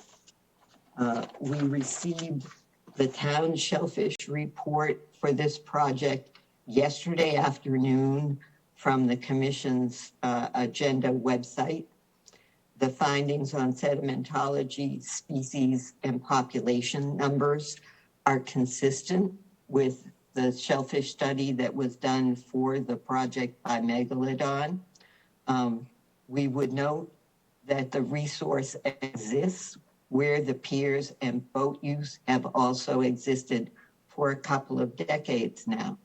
The takeaway from that, we believe, having the information from both before this pier was constructed and the current after a couple of decades worth of its construction and use, is that for this particular area, and I will limit it to this particular area, it is based on data that's available, showing that the pier and the boat use are not having a significant or adverse impact on the shellfish resource. It was interesting that Ms. Lewis says she could feel the effects of the jetted posts at the site. I wish she had expanded on that to say what she felt for those effects. She did not. She notes that the site is in a relay area. It is, but the piers came first. And I think Darcy has an aerial photo of this section of the shoreline from Little Island. I don't know if you can pull that up, but it shows that there are 8 piers across this section of shoreline in total within the overall mapped relay area. Only a small fraction of the relay area is used at any one time. But by and large, we believe that the piers that are here predate the relay area designation. There we go. So the relay area runs from the last pier that shows before the salt marsh to the east, which is the top of this photograph, to and around the corner into the North Bay Channel. All of these piers, most of which are permanent, existed before the relay area. So it's clear that someone thought that the piers weren't substantially impacting the relay area nor interfering with the relay area. Darcy, you're much better than I am. I could never have turned that around. Thank you. So the she also, Ms. Lewis's letter also talks about the recovery from jetting. But recovery from jetting is not based on whether the process leaves holes, which is what she suggested. Rather, it's based on how close in time the repeated disturbances are and whether the time between those disturbances allows for both recolonization and maturation of the biota in the area. Unfortunately, spring and fall disturbances by jetting don't allow for maturation of the biota. And consequently, there is, for a seasonal pier, no substantial long-term recovery. Whereas for a permanently in place pile-supported pier, after a few months, the biota returns to the area except for what is actually usurped by the pile itself, and then continues to exist. So again, we believe that a permanent pier, particularly in a good shellfish habitat, is less environmentally impactful than a seasonal pier. I would note that one member of the Shellfish Advisory Committee, without prompting by me, actually offered that he thought permanent piers were less impactful to the environment than jetted piers. And with that, I would be happy to answer questions. So there is a couple of paperwork that I need to go through. One from Liz Lewis' report. I just want to read the last paragraphs to you. Due to the abundance of the shellfish found in the survey, the highly rated habitat, and the pier is located within the protected relay area. This proposed project of turning a seasonal pier into a permanent one cannot be supported by the natural resource. It is not the best interest of shell fishery. DMF has a comment letter with about 6 points. One is the time of the year restrictions should be observed to protect the sensitive life stage of the horseshoe crabs from beach constructions activity on potential nesting beach. Construction on the beach could bury and crush spawning adults, crabs, and nests. No in-water construction activity should take place from May 1st to June 30th of any year to protect the spawning habitat. The second point is repair of the structure should be within the same footprint of the existing structure. Any expansion of the footprint into the tidal water of the Commonwealth will result in the loss of the shellfish habitat. The next point is DMF recommending that all staging and storage of the construction equipment and material be located on the upland side of the project site. The next item is the construction activity, including staging construction material and equipment, as well as equipment transits to and from the construction site should avoid intertidal habitat to the greatest extent practicable. As much work as possible should be conducted from the upland portion of the project site to minimize impacts and avoid compactions of sediment in mapped shellfish habitat. Any work in the intertidal zone should be limited to low tides such that the work is conducted in the dry. Any activities required a barge should be restricted to 2 hours before and after the high tide to prevent barge grounding in mapping shellfish habitat. Fuel spill from the refilling of the construction equipment will adversely impact sensitive resource area. Impacts to resource area can be avoided by prohibiting all land-based equipment from being refilled on site. If equipment is refilled on site, adequate containment and cleanup material should be required to minimize impacts. I did a couple of readings of this material, case material. I just want to point something out. I know Arlene is talking about this case settlement, and then we issued the order condition for the SE 3-3237. Tom, could you speak up a little bit? You're fading. I'm fading? Your audio is fading. Okay. So what I'm saying though is What I'm saying though is I was spending time reading the documentations that Arlene is talking about, reading on the file for SE3-3237. And that order of conditions was issued in 2004. And that is before our Chapter 703 was adopted. And that's why the 12-inch rule came in from the DEP, because at that time we don't have any standard per se. And at that time, the relay area was just started not long ago. And so for me, this application should be coming under this 703, and we should be clean from the SE3-3237 and start from scratch in terms of this Chapter 703. That's why I was asking, you know, what kind of waiver are you looking at under the Chapter 703?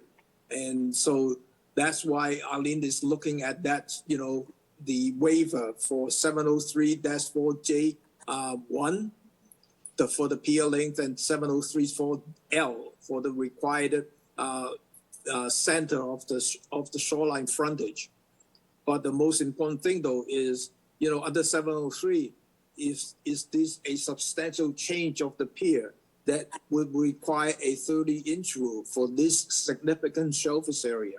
And I think Arlene is asking, or the applicant is asking, to keep the 12-inch rule. So those are the questions that I just want to float out there, that we are really looking for a new pier rather than looking at an existing pier at this point. So, Louise. Okay, I have a few things I wanted to ask you, Arlene. The first one is really a housekeeping kind of thing. As I was reading the report from your consultant, Magdalena Don, that you've attached on Exhibit 6, it refers to dredging, areas of dredging a couple of times. And I don't see dredging coming up at all in this proposal. So I just want to make sure there's no misunderstanding about dredging, because I think it's going to be tight even with the 12-inch rule. So do I understand that that was a typo or something on the part of Ms. Newbert, or? It wasn't a typo, but we are not asking for dredging. The original title review here showed that there was an old dredging permit around this pier. In fact, it's an error in the title record.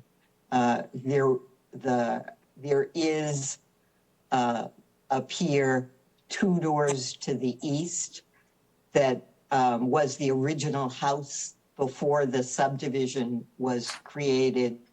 And whoever did the development of the subsequent deeds seemed to have included a reference to that dredging license in every deed for the subdivision. It does not apply to this project. The original shellfish survey was done thinking that if it existed, we might want to resurrect it, but it doesn't exist and we're not asking for it. And you're not asking for it in the future either. Is that right? No. Okay. There will be no dredging here. All right.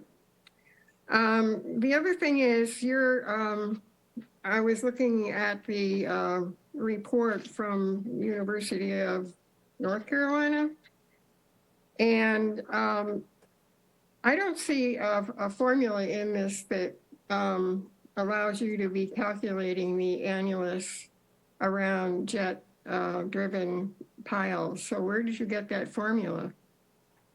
It's in the report, Louise. We didn't conclusion. Pardon me? We didn't get it. It is. The executive. As I mentioned last week, that's a 250-page, essentially textbook document. The formula is in there. The summary concludes that the average impact area is equivalent to the depth to which the pile is jetted. as a diameter, and that's what we've used. What was done to establish that is a hypothesis was developed. That hypothesis was tested in the lab. The picture that's attached to the section of the document we gave you is a picture that was done from the lab experiment.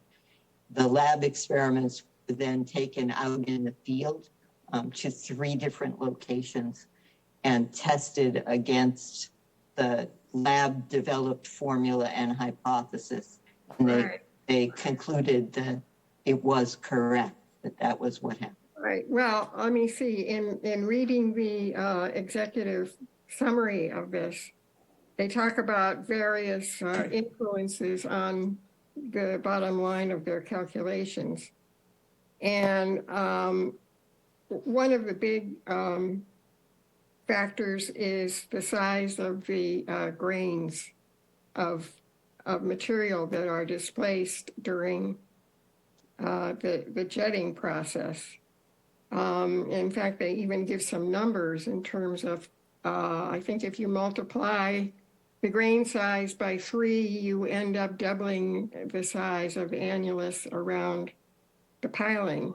So how do you know that the grain size that exists at this dock area that we're talking about, how do you know what it is relative to the experiments that they ran?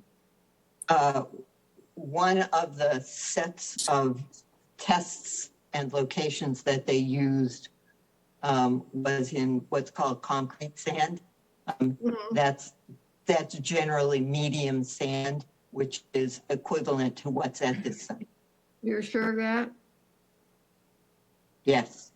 Okay. They also talk about the density of the substrate as being a factor.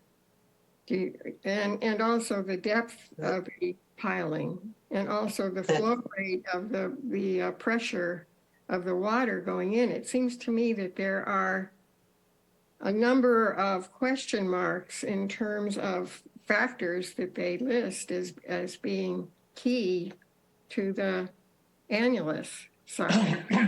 So I kind of look at your conclusion and take it with a grain, pardon the pun, of doubt in terms of how accurate that really is. That conclusion that you reach. Because there's so many... The report, I'm sorry. Go ahead. The report talks about the pressure that's necessary to jet into various sediments depending on their compaction. That's true. But the variable there is the amount of pressure that's necessary. The conclusion is that regardless of the pressure, the volume of material that comes out of the jetted hole is based on the depth to which the support post is jetted, not the volume of material. Although the volume can have an impact on spread where the material is very fine or where the velocity of the water is great. And so they develop a recommendation that says, don't do this in storm events and wait and do it on slack tides if you're going to jet. But the volume of material is not dependent on the velocity of the jetting water. Well, but it is dependent on the depth of the pilings, is it not? Yeah, I'm sorry, we're having... They're talking about, I think, their shtick is building bridges and... That's right. Quite a different thing than installing pilings for permanent docks or for temporary docks. It's really the temporary dock that we're focusing on. And again, it seems to me that that making that calculation and drawing those conclusions, there are a lot of possibilities for unknowns in terms of what these investigators did and what happens out there in West Bay. So I would be concerned about those conclusions. I also would point out that they really didn't say very much about the fate of of underwater life. They kind of said that, well, they basically said that they weren't affected. Also, plant life, they said recovered in short order. So it didn't seem as if there was much of concern on their part. Maybe their interests are different from ours. They probably are. So I had wanted to ask you about that. And I would appreciate it if you could send that formula around to the commissioners. I think we ought to see it, since you've really made this an important part of your argument in terms of deleterious effects on installation and removal of seasonal docks. So could you do that? Send us the formula via Darcy. Yes?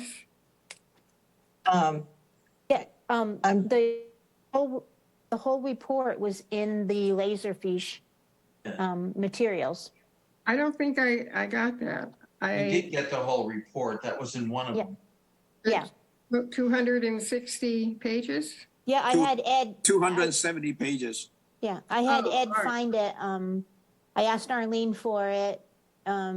She I didn't want to looked for it submit over the weekend and didn't see it. Maybe it came in after that. It was in one of the documents, Lorraine, that we got. Louise. Yeah. Okay, I'll look for it. Fine. So you don't need to send it. The other thing is the boat history. You're saying the owner is between boats. How long has that gap been going on? Has he ever had a boat there? Yes, he has. It's over this winter, Louise. All right. Okay. I just wondered if there was a time period where there were no boats going on. Okay. Thank you. Pete? Okay, several questions. I'll sort of stay with some jetting here right now, since that's what we're talking about. Arlene, I have a question, and I'm sorry that George isn't here, because he probably knows the answer to this, but is the jetting in springtime placement of seasonal docks the same procedure as the jetting associated with removal of this 4-inch pile come fall? It's my understanding, and from the one or two cases where I've watched it, it's essentially the same. They use the jet around the edge of the post so that they can loosen it and pull it back out in the fall when they take it out. Because I watched a bunch of videos on this process since we last talked about this. And then having also read some of the stuff about from the North Carolina Department of Civil Engineering, and what I saw, correct me if I'm wrong, but that the actual placement of a pile requires essentially the hydraulic scouring or hole drilling with your jet. As in contrast, the removal of a pile is a loosening. So you have a little bit of jetting at the top. But then what I saw, especially with smaller piles, which a 4-inch would be, is that the individuals on a floating dock with a crane would actually wiggle that 4-inch pile, and actually I was watching bigger piles they were doing this at, so 4-inch would be even easier. They wiggle that pile and they actually put a tree hook on it and turn it a little bit to loosen it, upon which, as soon as it's loose, so they don't have to go down digging, as soon as it is loose from the adhesion of the sediment, they pull it straight up. So I would suggest that from my observations, again, I'm not a professional at this and George isn't here, that the jetting associated with the placement in the springtime is vastly different disturbance than the little bit of jetting that's associated with the removal of that pile, which now brings me to a visit that I did over the weekend to this actual dock. So on Sunday morning at 8:30 low tide, it was a negative 0.5. I put on my waders and I did a bunch of walking. I walked out the length of the dock that is seasonal, and I will concur with Ms. Lewis that I saw evidence of some of the piles that were seasonally placed there. I would see some mounds, and I saw some depressions. And I went all the way out to the floating dock that exists there. And I would like to call attention to all of my fellow commissioners, especially you, Ms. Wilson, as to the Megalodon report that we have. And I'm going to specifically reference figure 4, which is on page 5 of the Megalodon report. I'll give you all a moment to catch up on that, or you can just listen to me. It is 134 South Bay Road sediment observations. Now, of course, as you know, and my fellow commissioners, was there something there? No, go ahead. Okay, as my fellow commissioners know and is well on the record, I would consider myself an expert in sediment biogeochemistry. So I have here sediment observations, and it's pretty broad. It goes all the way to the upland, out to the dock, and it's very crude. Sand, salt marsh, sand and gravel, silty sand. So in terms of an assessment of habitat for shellfish, I find that very limiting. I do have a question though here. On this figure 4, and then I go over to figure 5, which is South Bay Road shellfish results, I see the assessment of the sediment, and I see the sampling of the shellfish all to the east side of the floating docks. And why was it not done to both sides? There is an update on that report that we were asked to do. It is part of the file, and it shows standard testing in 3 transects, one out the middle of the pier, one 10 feet on each side with sample plots at 10-foot intervals, both for shellfish population and sedimentology. And it's dated 4/2/23. Okay, because in my walking around the complete circumference of these floating docks and visualization, now, you know, there was a sense earlier on this evening about subjectivity of expert assessment of sediment given their background experience in the shellfish rating. I would suggest to my fellow commissioners that my feet alone are a pretty good assessment as to what's called the porosity of surface sediments, a rough evaluation of the percent water associated with surface sediments. So you all can experience as well. You can feel as you're walking softer sediments versus more firm sediments. So as I'm walking around, and by the way, I do have a clam rake with me. So I have sampled clams, or I'm sorry, yeah, they were all hard shell clams that I caught, but I sampled shellfish along the axis of the dock and around the dock, and around the floating platforms. On the east side of the floating end docks, the sediment was rather firm, almost no fluidness to that surface sediments. And then when I walked around to the west side, it was notably different. It was much softer, especially on the northern side of that western end. So my question, and I wish George would have been here, the fetch of the wind on this dock is a very long fetch out of the east, much shorter fetch out of the west. And based on the sediment type alone, and my understanding of the effect that a boat with little distance between its prop and the sediments, the cause that it would have on those sediments would be to make it more fluid as it stirs it up.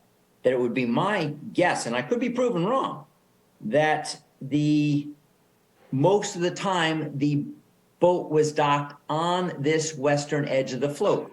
It would make sense in terms of protecting it from a long fetch, and in coming and turning into this and docking here, that you would have a larger motor effect on those surface sediments on the west side. I most certainly felt those western side of the float sediments to be much more fluid than the eastern side. If a boat is never docked on the eastern side, you would expect no effect from prop dredging or any kind of other fluidity associated with that prop. But I saw a very noticeable difference between the east side of that floating dock and the west side. And it is my suggestion that it is more likely than not, given the fetch, that the boat in the past 2 decades has been docked on the west side of this float. Another thing here too, please. On to the characterization from the jetting disturbance associated with the Department of Civil Engineering, North Carolina University. I did note that the piles that they are talking about are primarily concrete or steel. They had in the executive summary a little bit of a synthesis on the effect on the macrobenthic species. And in one of the 3 sites that they tested, they actually did see an effect. But the other 2, they saw no statistical effect. So the takeaway in this biological oceanographer's opinion is that there was a mixed effect on the macrobenthic numbers and species biodiversity associated with this jetting tone of a report. On to some introduction. So this is chapter 1, page 1. At present, the Army Corps of Engineers, it's the last paragraph, the North Carolina Division of Water Quality, United States Fish and Wildlife Services Division of Coastal Management, blah, blah, restrict or prohibit jetting as a construction technique in eastern North Carolina. This is predominantly due to the insufficient data and lack of specific specification-based contracts directing foundation contractors. What Louise brought up was on page 2 in the chapter, that the model that they were developed was affected by a number of jetting parameters, including insertion rate, water flow rate, soil grain sizes, and I suggest, although I couldn't find it, size of the pile. A larger pile is going to have, no matter the depth it goes into, a much bigger effect than a much smaller 4-inch pile.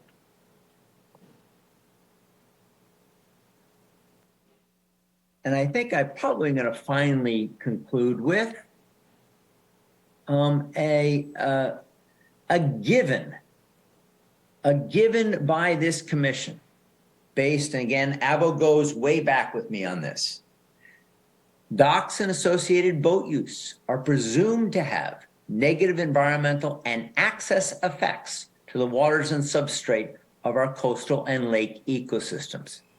Extensive scientific and state-provided publications have been reviewed by this commission and our town shellfish biologists, leading to our adoption of local bylaws that assist conservation in balancing the desires of private waterfront landowners to occupy and control public space with their docks and piers. But we cannot forget our responsibility as Barnstable's Conservation Commission to protect and even enhance natural resources available to all of our citizens. This is a balance we try to uphold. Thank you all for your attention. Thank you, Pete. John?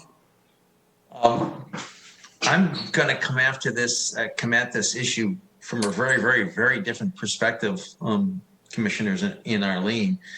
At the first hearing that I listened to on the videotape, Arlene said that we did not consider this to be a substantial expansion of an existing dock because it didn't really affect the shellfish, the environment, et cetera.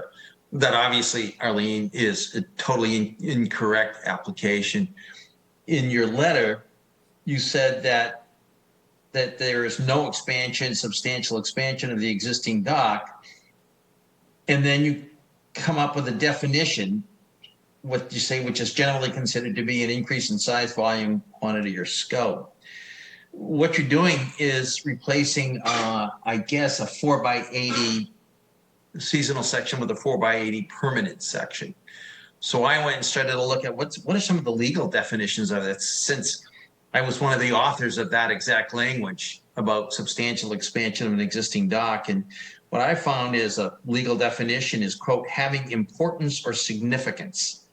So then I say to myself, is replacing a 4x80 seasonal with a 4x80 permanent a matter of having importance or significance? I conclude that it is, in my mind.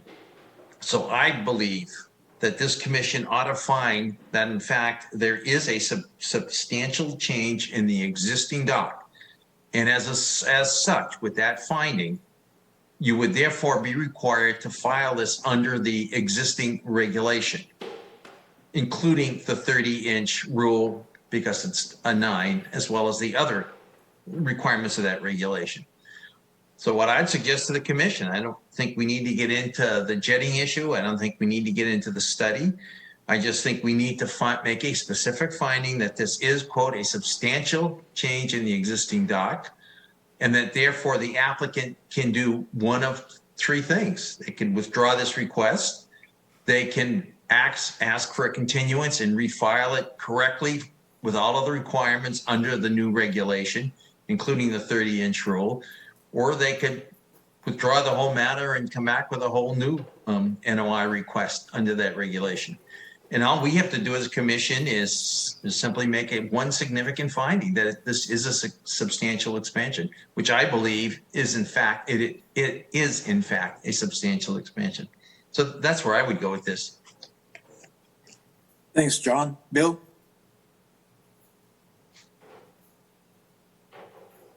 I had a couple of 3 points, and one of them is exactly what John said. I completely endorse what he said.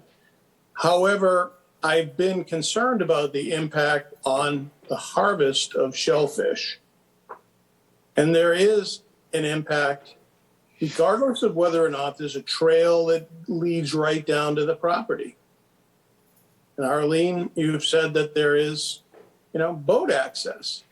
And if this is such a concern, well, we can jack it up. We can jack that pier up in order to provide the clearance under there. And so I would say I would opt for the 30-inch draft depth per what John just said. And I'd also jack the thing up so that you end up having not an impact on the access to the harvest of shellfish under that dock. A third point, which maybe being kind of picky, is that when you end up putting in CCA pilings, you're basically putting chromated copper arsenic, which is going to be leaching out. God only knows how far it goes out into the sediment, but it certainly is leaching out. And I know that in previous discussions, I think you, Arlene, have suggested, well, we can get tropical woods or some such. And so I'm wondering if, if you ended up having non-CCA tropical woods, jack it up, and a 30-inch depth, I guess how can I object after that. Thank you. Thanks, Bill. Larry? I've got two comments, I guess you can call them a comment. With respect to Bill's concern about the CCA, in all honesty, I've been having a little trouble following it. But George brought up at prior hearings on others that the CCA requirement is not something that is in effect here. I'm incomplete. I don't know where that is. I need to look into it more. The other matter, however, John Abadili, if you could restate what you believe the definition of substantial expansion is, I'd appreciate it, because I would want to look into that myself. Definitions have a habit of being interpreted in more ways than one. So can you restate that for me? I certainly can. Based on research that I did today, there was and of course, there's multiple definitions of every word in any dictionary. But if you look at one of the legal definitions, and I will quote, having importance or significance, close quote. So the question is, does replacing a 4x80 foot seasonal with a 4x80 permanent constitute having importance or significance to the existing dock? I would argue that it's fairly clear that the answer to that is yes. So I would recommend a finding that the commission finds this to be a significant change in the existing dock and require that a filing under the new regulation. And again, I mean, the homeowner could keep what he or she has right now, obviously, because it's legal and it's permitted, and can keep the 12-inch with the seasonal, or can come back and ask for a permanent dock. And I kind of like Bill's idea, not CCA if we can get it, but with the other changes. But in my opinion, you'd have to ask for a waiver under the 30-inch rule, but I would have trouble with that when you're talking about a 9 value shellfish, and with both your shellfish study and the town's supporting the significant or high value area that it's in. So I think that's the choices that I would give to the applicant. Okay, I'm looking at the word significance to begin with, and the question is, what does significance relate to? Does it relate to the owner's change of use, or does it relate to the owner himself, or does it relate to significant impact or effect on the resource areas? So I think the word significance that you use or you've come up with has many different directions it can go in. That's something I would want to look into. The matter of importance is even, in my view, much less effective, because what is it important to? Is it important because they want to have a more substantial pier that's unified, or is it important because somebody wants to find other issues that are related to this change? That I don't know. So I would see it entirely differently, but we're entitled to our different perspectives. But since you came up with it today, then if this is continued, then I would use the opportunity to do my own interpretation of those terms and submit them in advance. And if not, then we'll see where the voting goes, and then I'll decide how I might respond to findings at that point. So thank you, John. Yeah, you're welcome, Larry. But just to go back to one point that's clear, again, Ms. Wilson, I know you said at the prior hearing that the applicant did not consider this to be significant because it did not have any more significant impact on the protected habitat. That's not the way that was written at all. The way the regulation was written was that if the dock itself has a significant change. I agree with you. Larry, let me just finish. So I think that's what you need to focus on, that part of the definition and its application to whether a 4x80 foot permanent replacing a 4x80 seasonal, is that in fact a significant change in the existing dock? Well, I think that's what needs to be focused on. I agree with you with respect to the shellfish impact. If the change did have a recognizable or describable impact on shellfish, then that word, I think, may take on its own meaning at that point. So I'm exhausted right now. And so anyway, I think we I all think are. we all are. But I'm gonna look into those terms more, and I will send you, as a courtesy, an advance copy of what I've come up with, and so we can then have it in advance. And I'll share it with Arlene as well. I think she's entitled to be kept informed on everything that goes on in these things, and that's not always the case. So, in any event, we'll see where it goes from here. But I don't think you and I are loggerheads. I think we're just looking at it from different sides of the bed. Perhaps. But then I think the matter actually could be disposed of pretty quickly.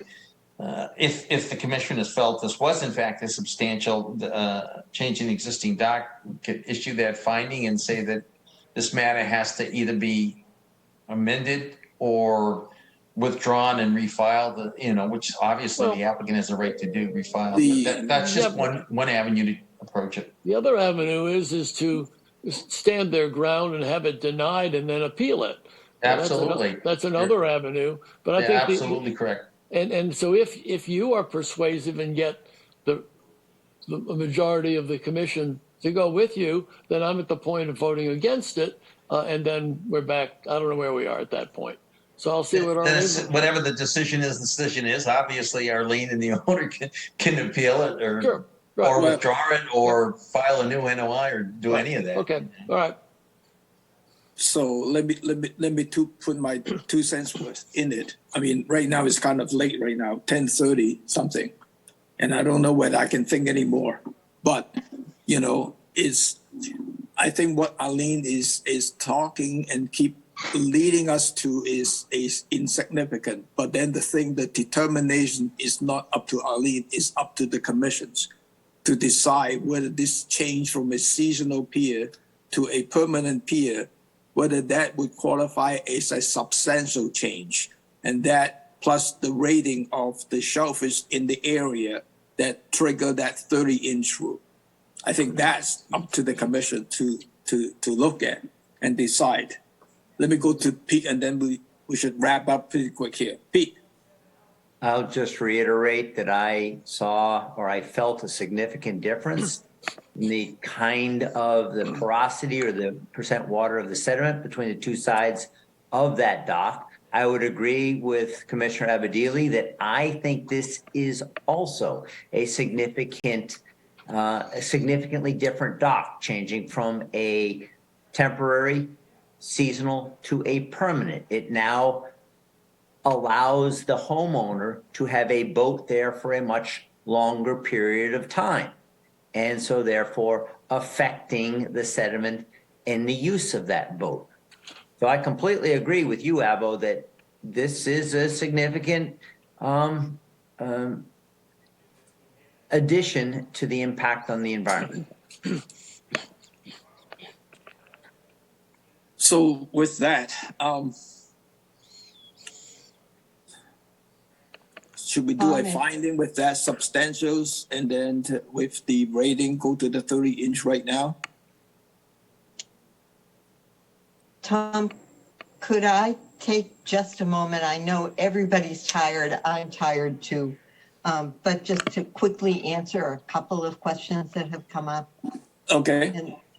And, so in terms of Pete's findings about the fluidity of the sediment, and I haven't walked out there and I'm probably not going to, but the comparison between the sedimentology that's been found by the town shellfish biologist, by the megalodon biologist, and looking back pre-pier at the sedimentology comments by the former town shellfish biologist and a different consultant for the applicant. All of that is substantially similar, and based on aerial photography, there have been boats intermittently berthed on either side of that float. So I said at the beginning of my presentation at the first hearing that the North Carolina report was not directly comparable because it did look at large diameter piles that were used to support bridges, not things that were taken in and out of the water directly.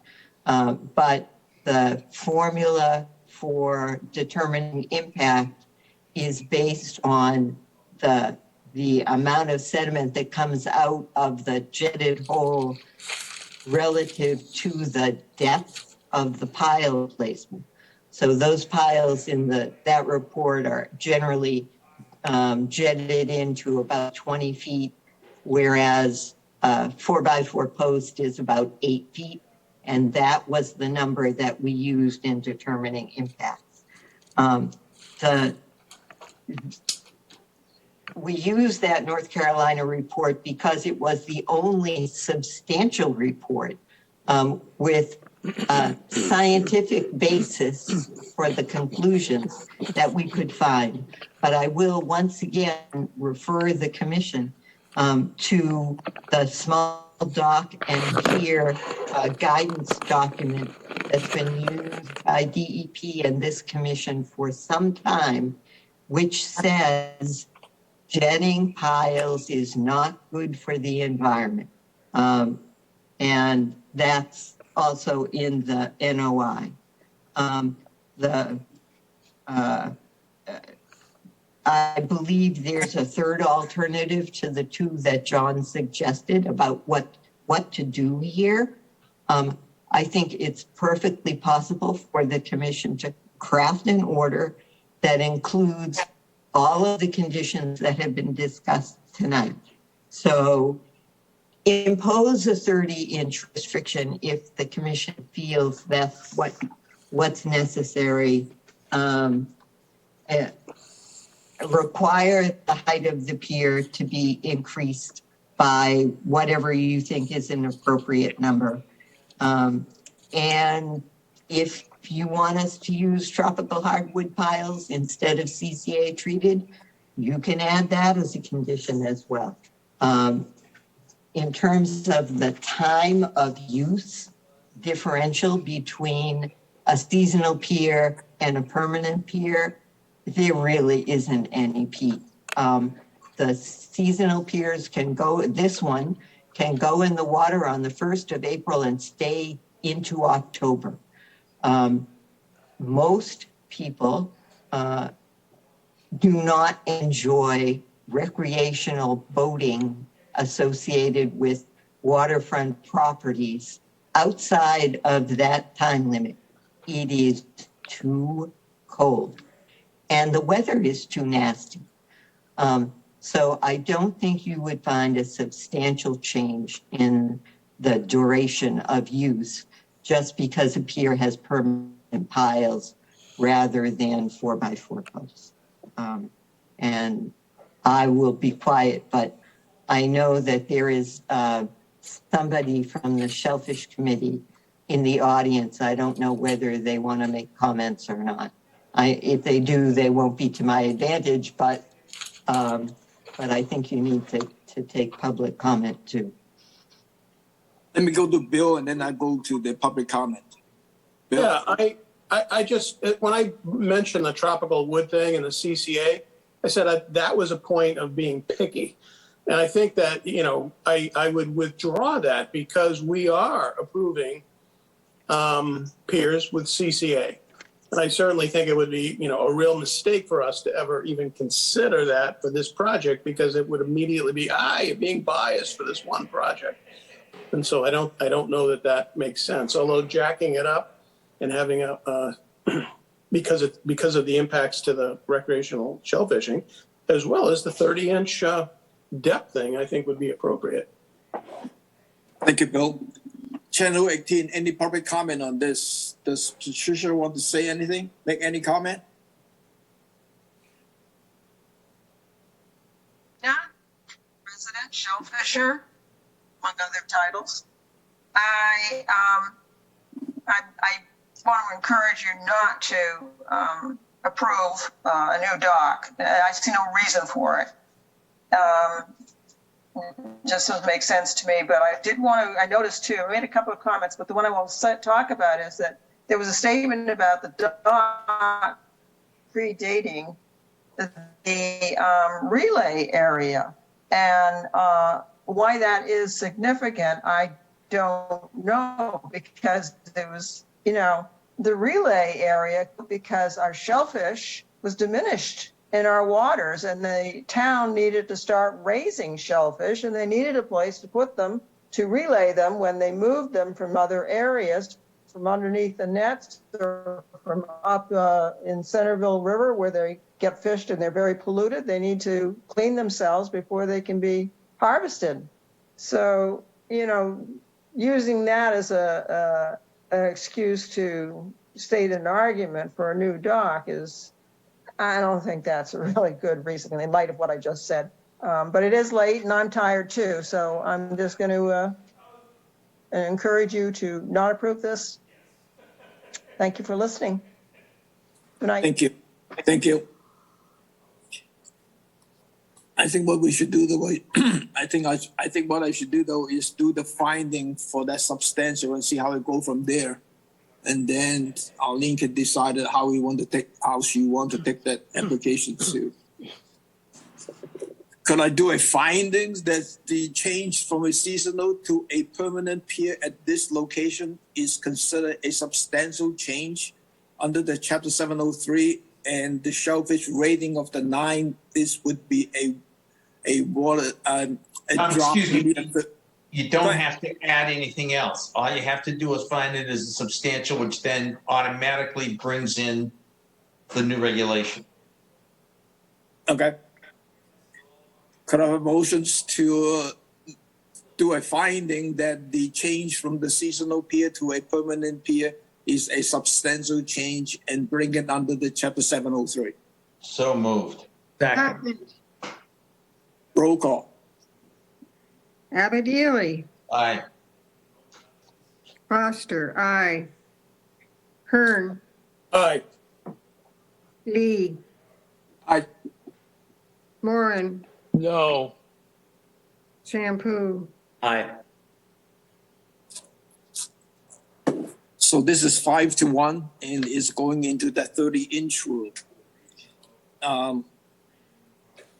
Arlene, what do you want us to do for you? I would like you to make a decision. I've spoken with my client. He does not want a continuance. Okay. Tom, if I could suggest, we could, a little bit following Bill suggested, we could approve this, we could deny it. We could approve this as a permanent dock, subject to meeting all of the requirements under the current regulation. And any waiver, like if it's off-centered a little bit, Eileen was one of them. We could put in a condition about the height as Bill wanted, and we could approve it on that basis if the commission wanted to. We could also just deny it. We could also take it under advisement.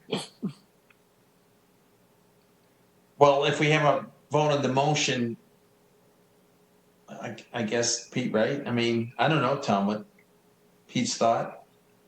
Can I just say, I'm sorry, I was gonna say, I would caution, if you're gonna deny it tonight, you should take it under advisement, because you want to list specifically what you are denying it under the town, or, you know, under our bylaws, and state clearly the reasons, and then what you want to do with under the state. And I'm afraid we're tired.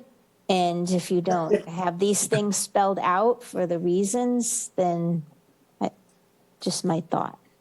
Good advice. Again, we could approve it, or we could deny the whole thing, Peter.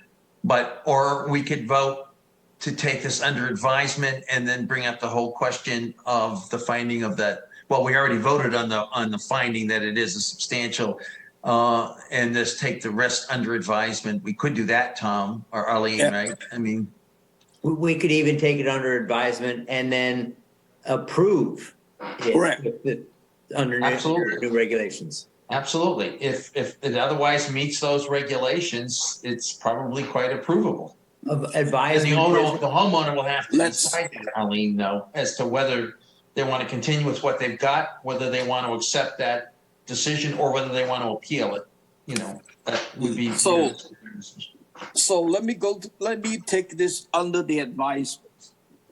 And then we'll come back on the 9th. Is it too much that we can take it to the 9th and then we still have the 21 days to issue this? Darcy? Hang on, we'd have to count, so we're counting from today's date to the 9th and then giving me time to issue the order. Hang on. We don't want to mess this one up. No, Because May 2nd is very quick. That's why I'm thinking the 9th.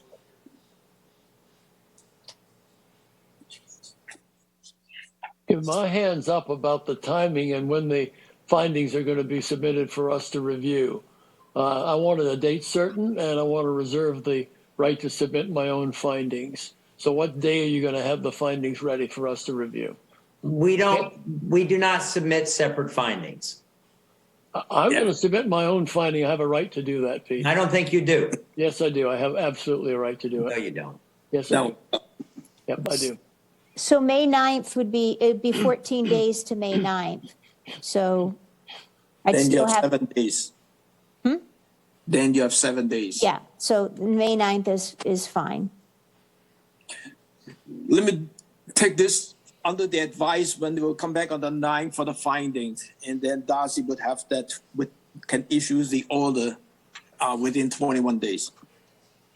No move. Second. Roll call. Foster, aye. Byrne, Aye. Warren, Me, no. Shampoo, Aye.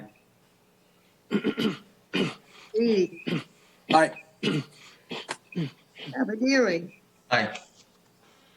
Okay, it's 5-1. Okay. So I think we're taking under the advisement. We'll come back on the 9th for the findings. We have two EC. Okay. We have two EC certificate of compliance. The first one is Berry Coast Clove, SE3-5853, and the second one is Melrose Coast Shelf, Congo Shells, SE3-5799. Could I have a motion to approve? So moved. Second. Roll call. Abadili. Aye. Foster, aye. Hearn, Aye. Lee, Aye. Warren, Aye. Shampoo. Aye. It's unanimous. Our next hearing is 3 o'clock on May the 2nd, and this is a remote meeting on May 2nd. Could I have a motion to adjourn? So moved. Second. Roll call. Shampoo, Aye. Warren, Aye. Lee, Aye. Hearn, Aye. Foster, aye. Abadili, Aye. it's unanimous. We are adjourned at 10:53. Thank you.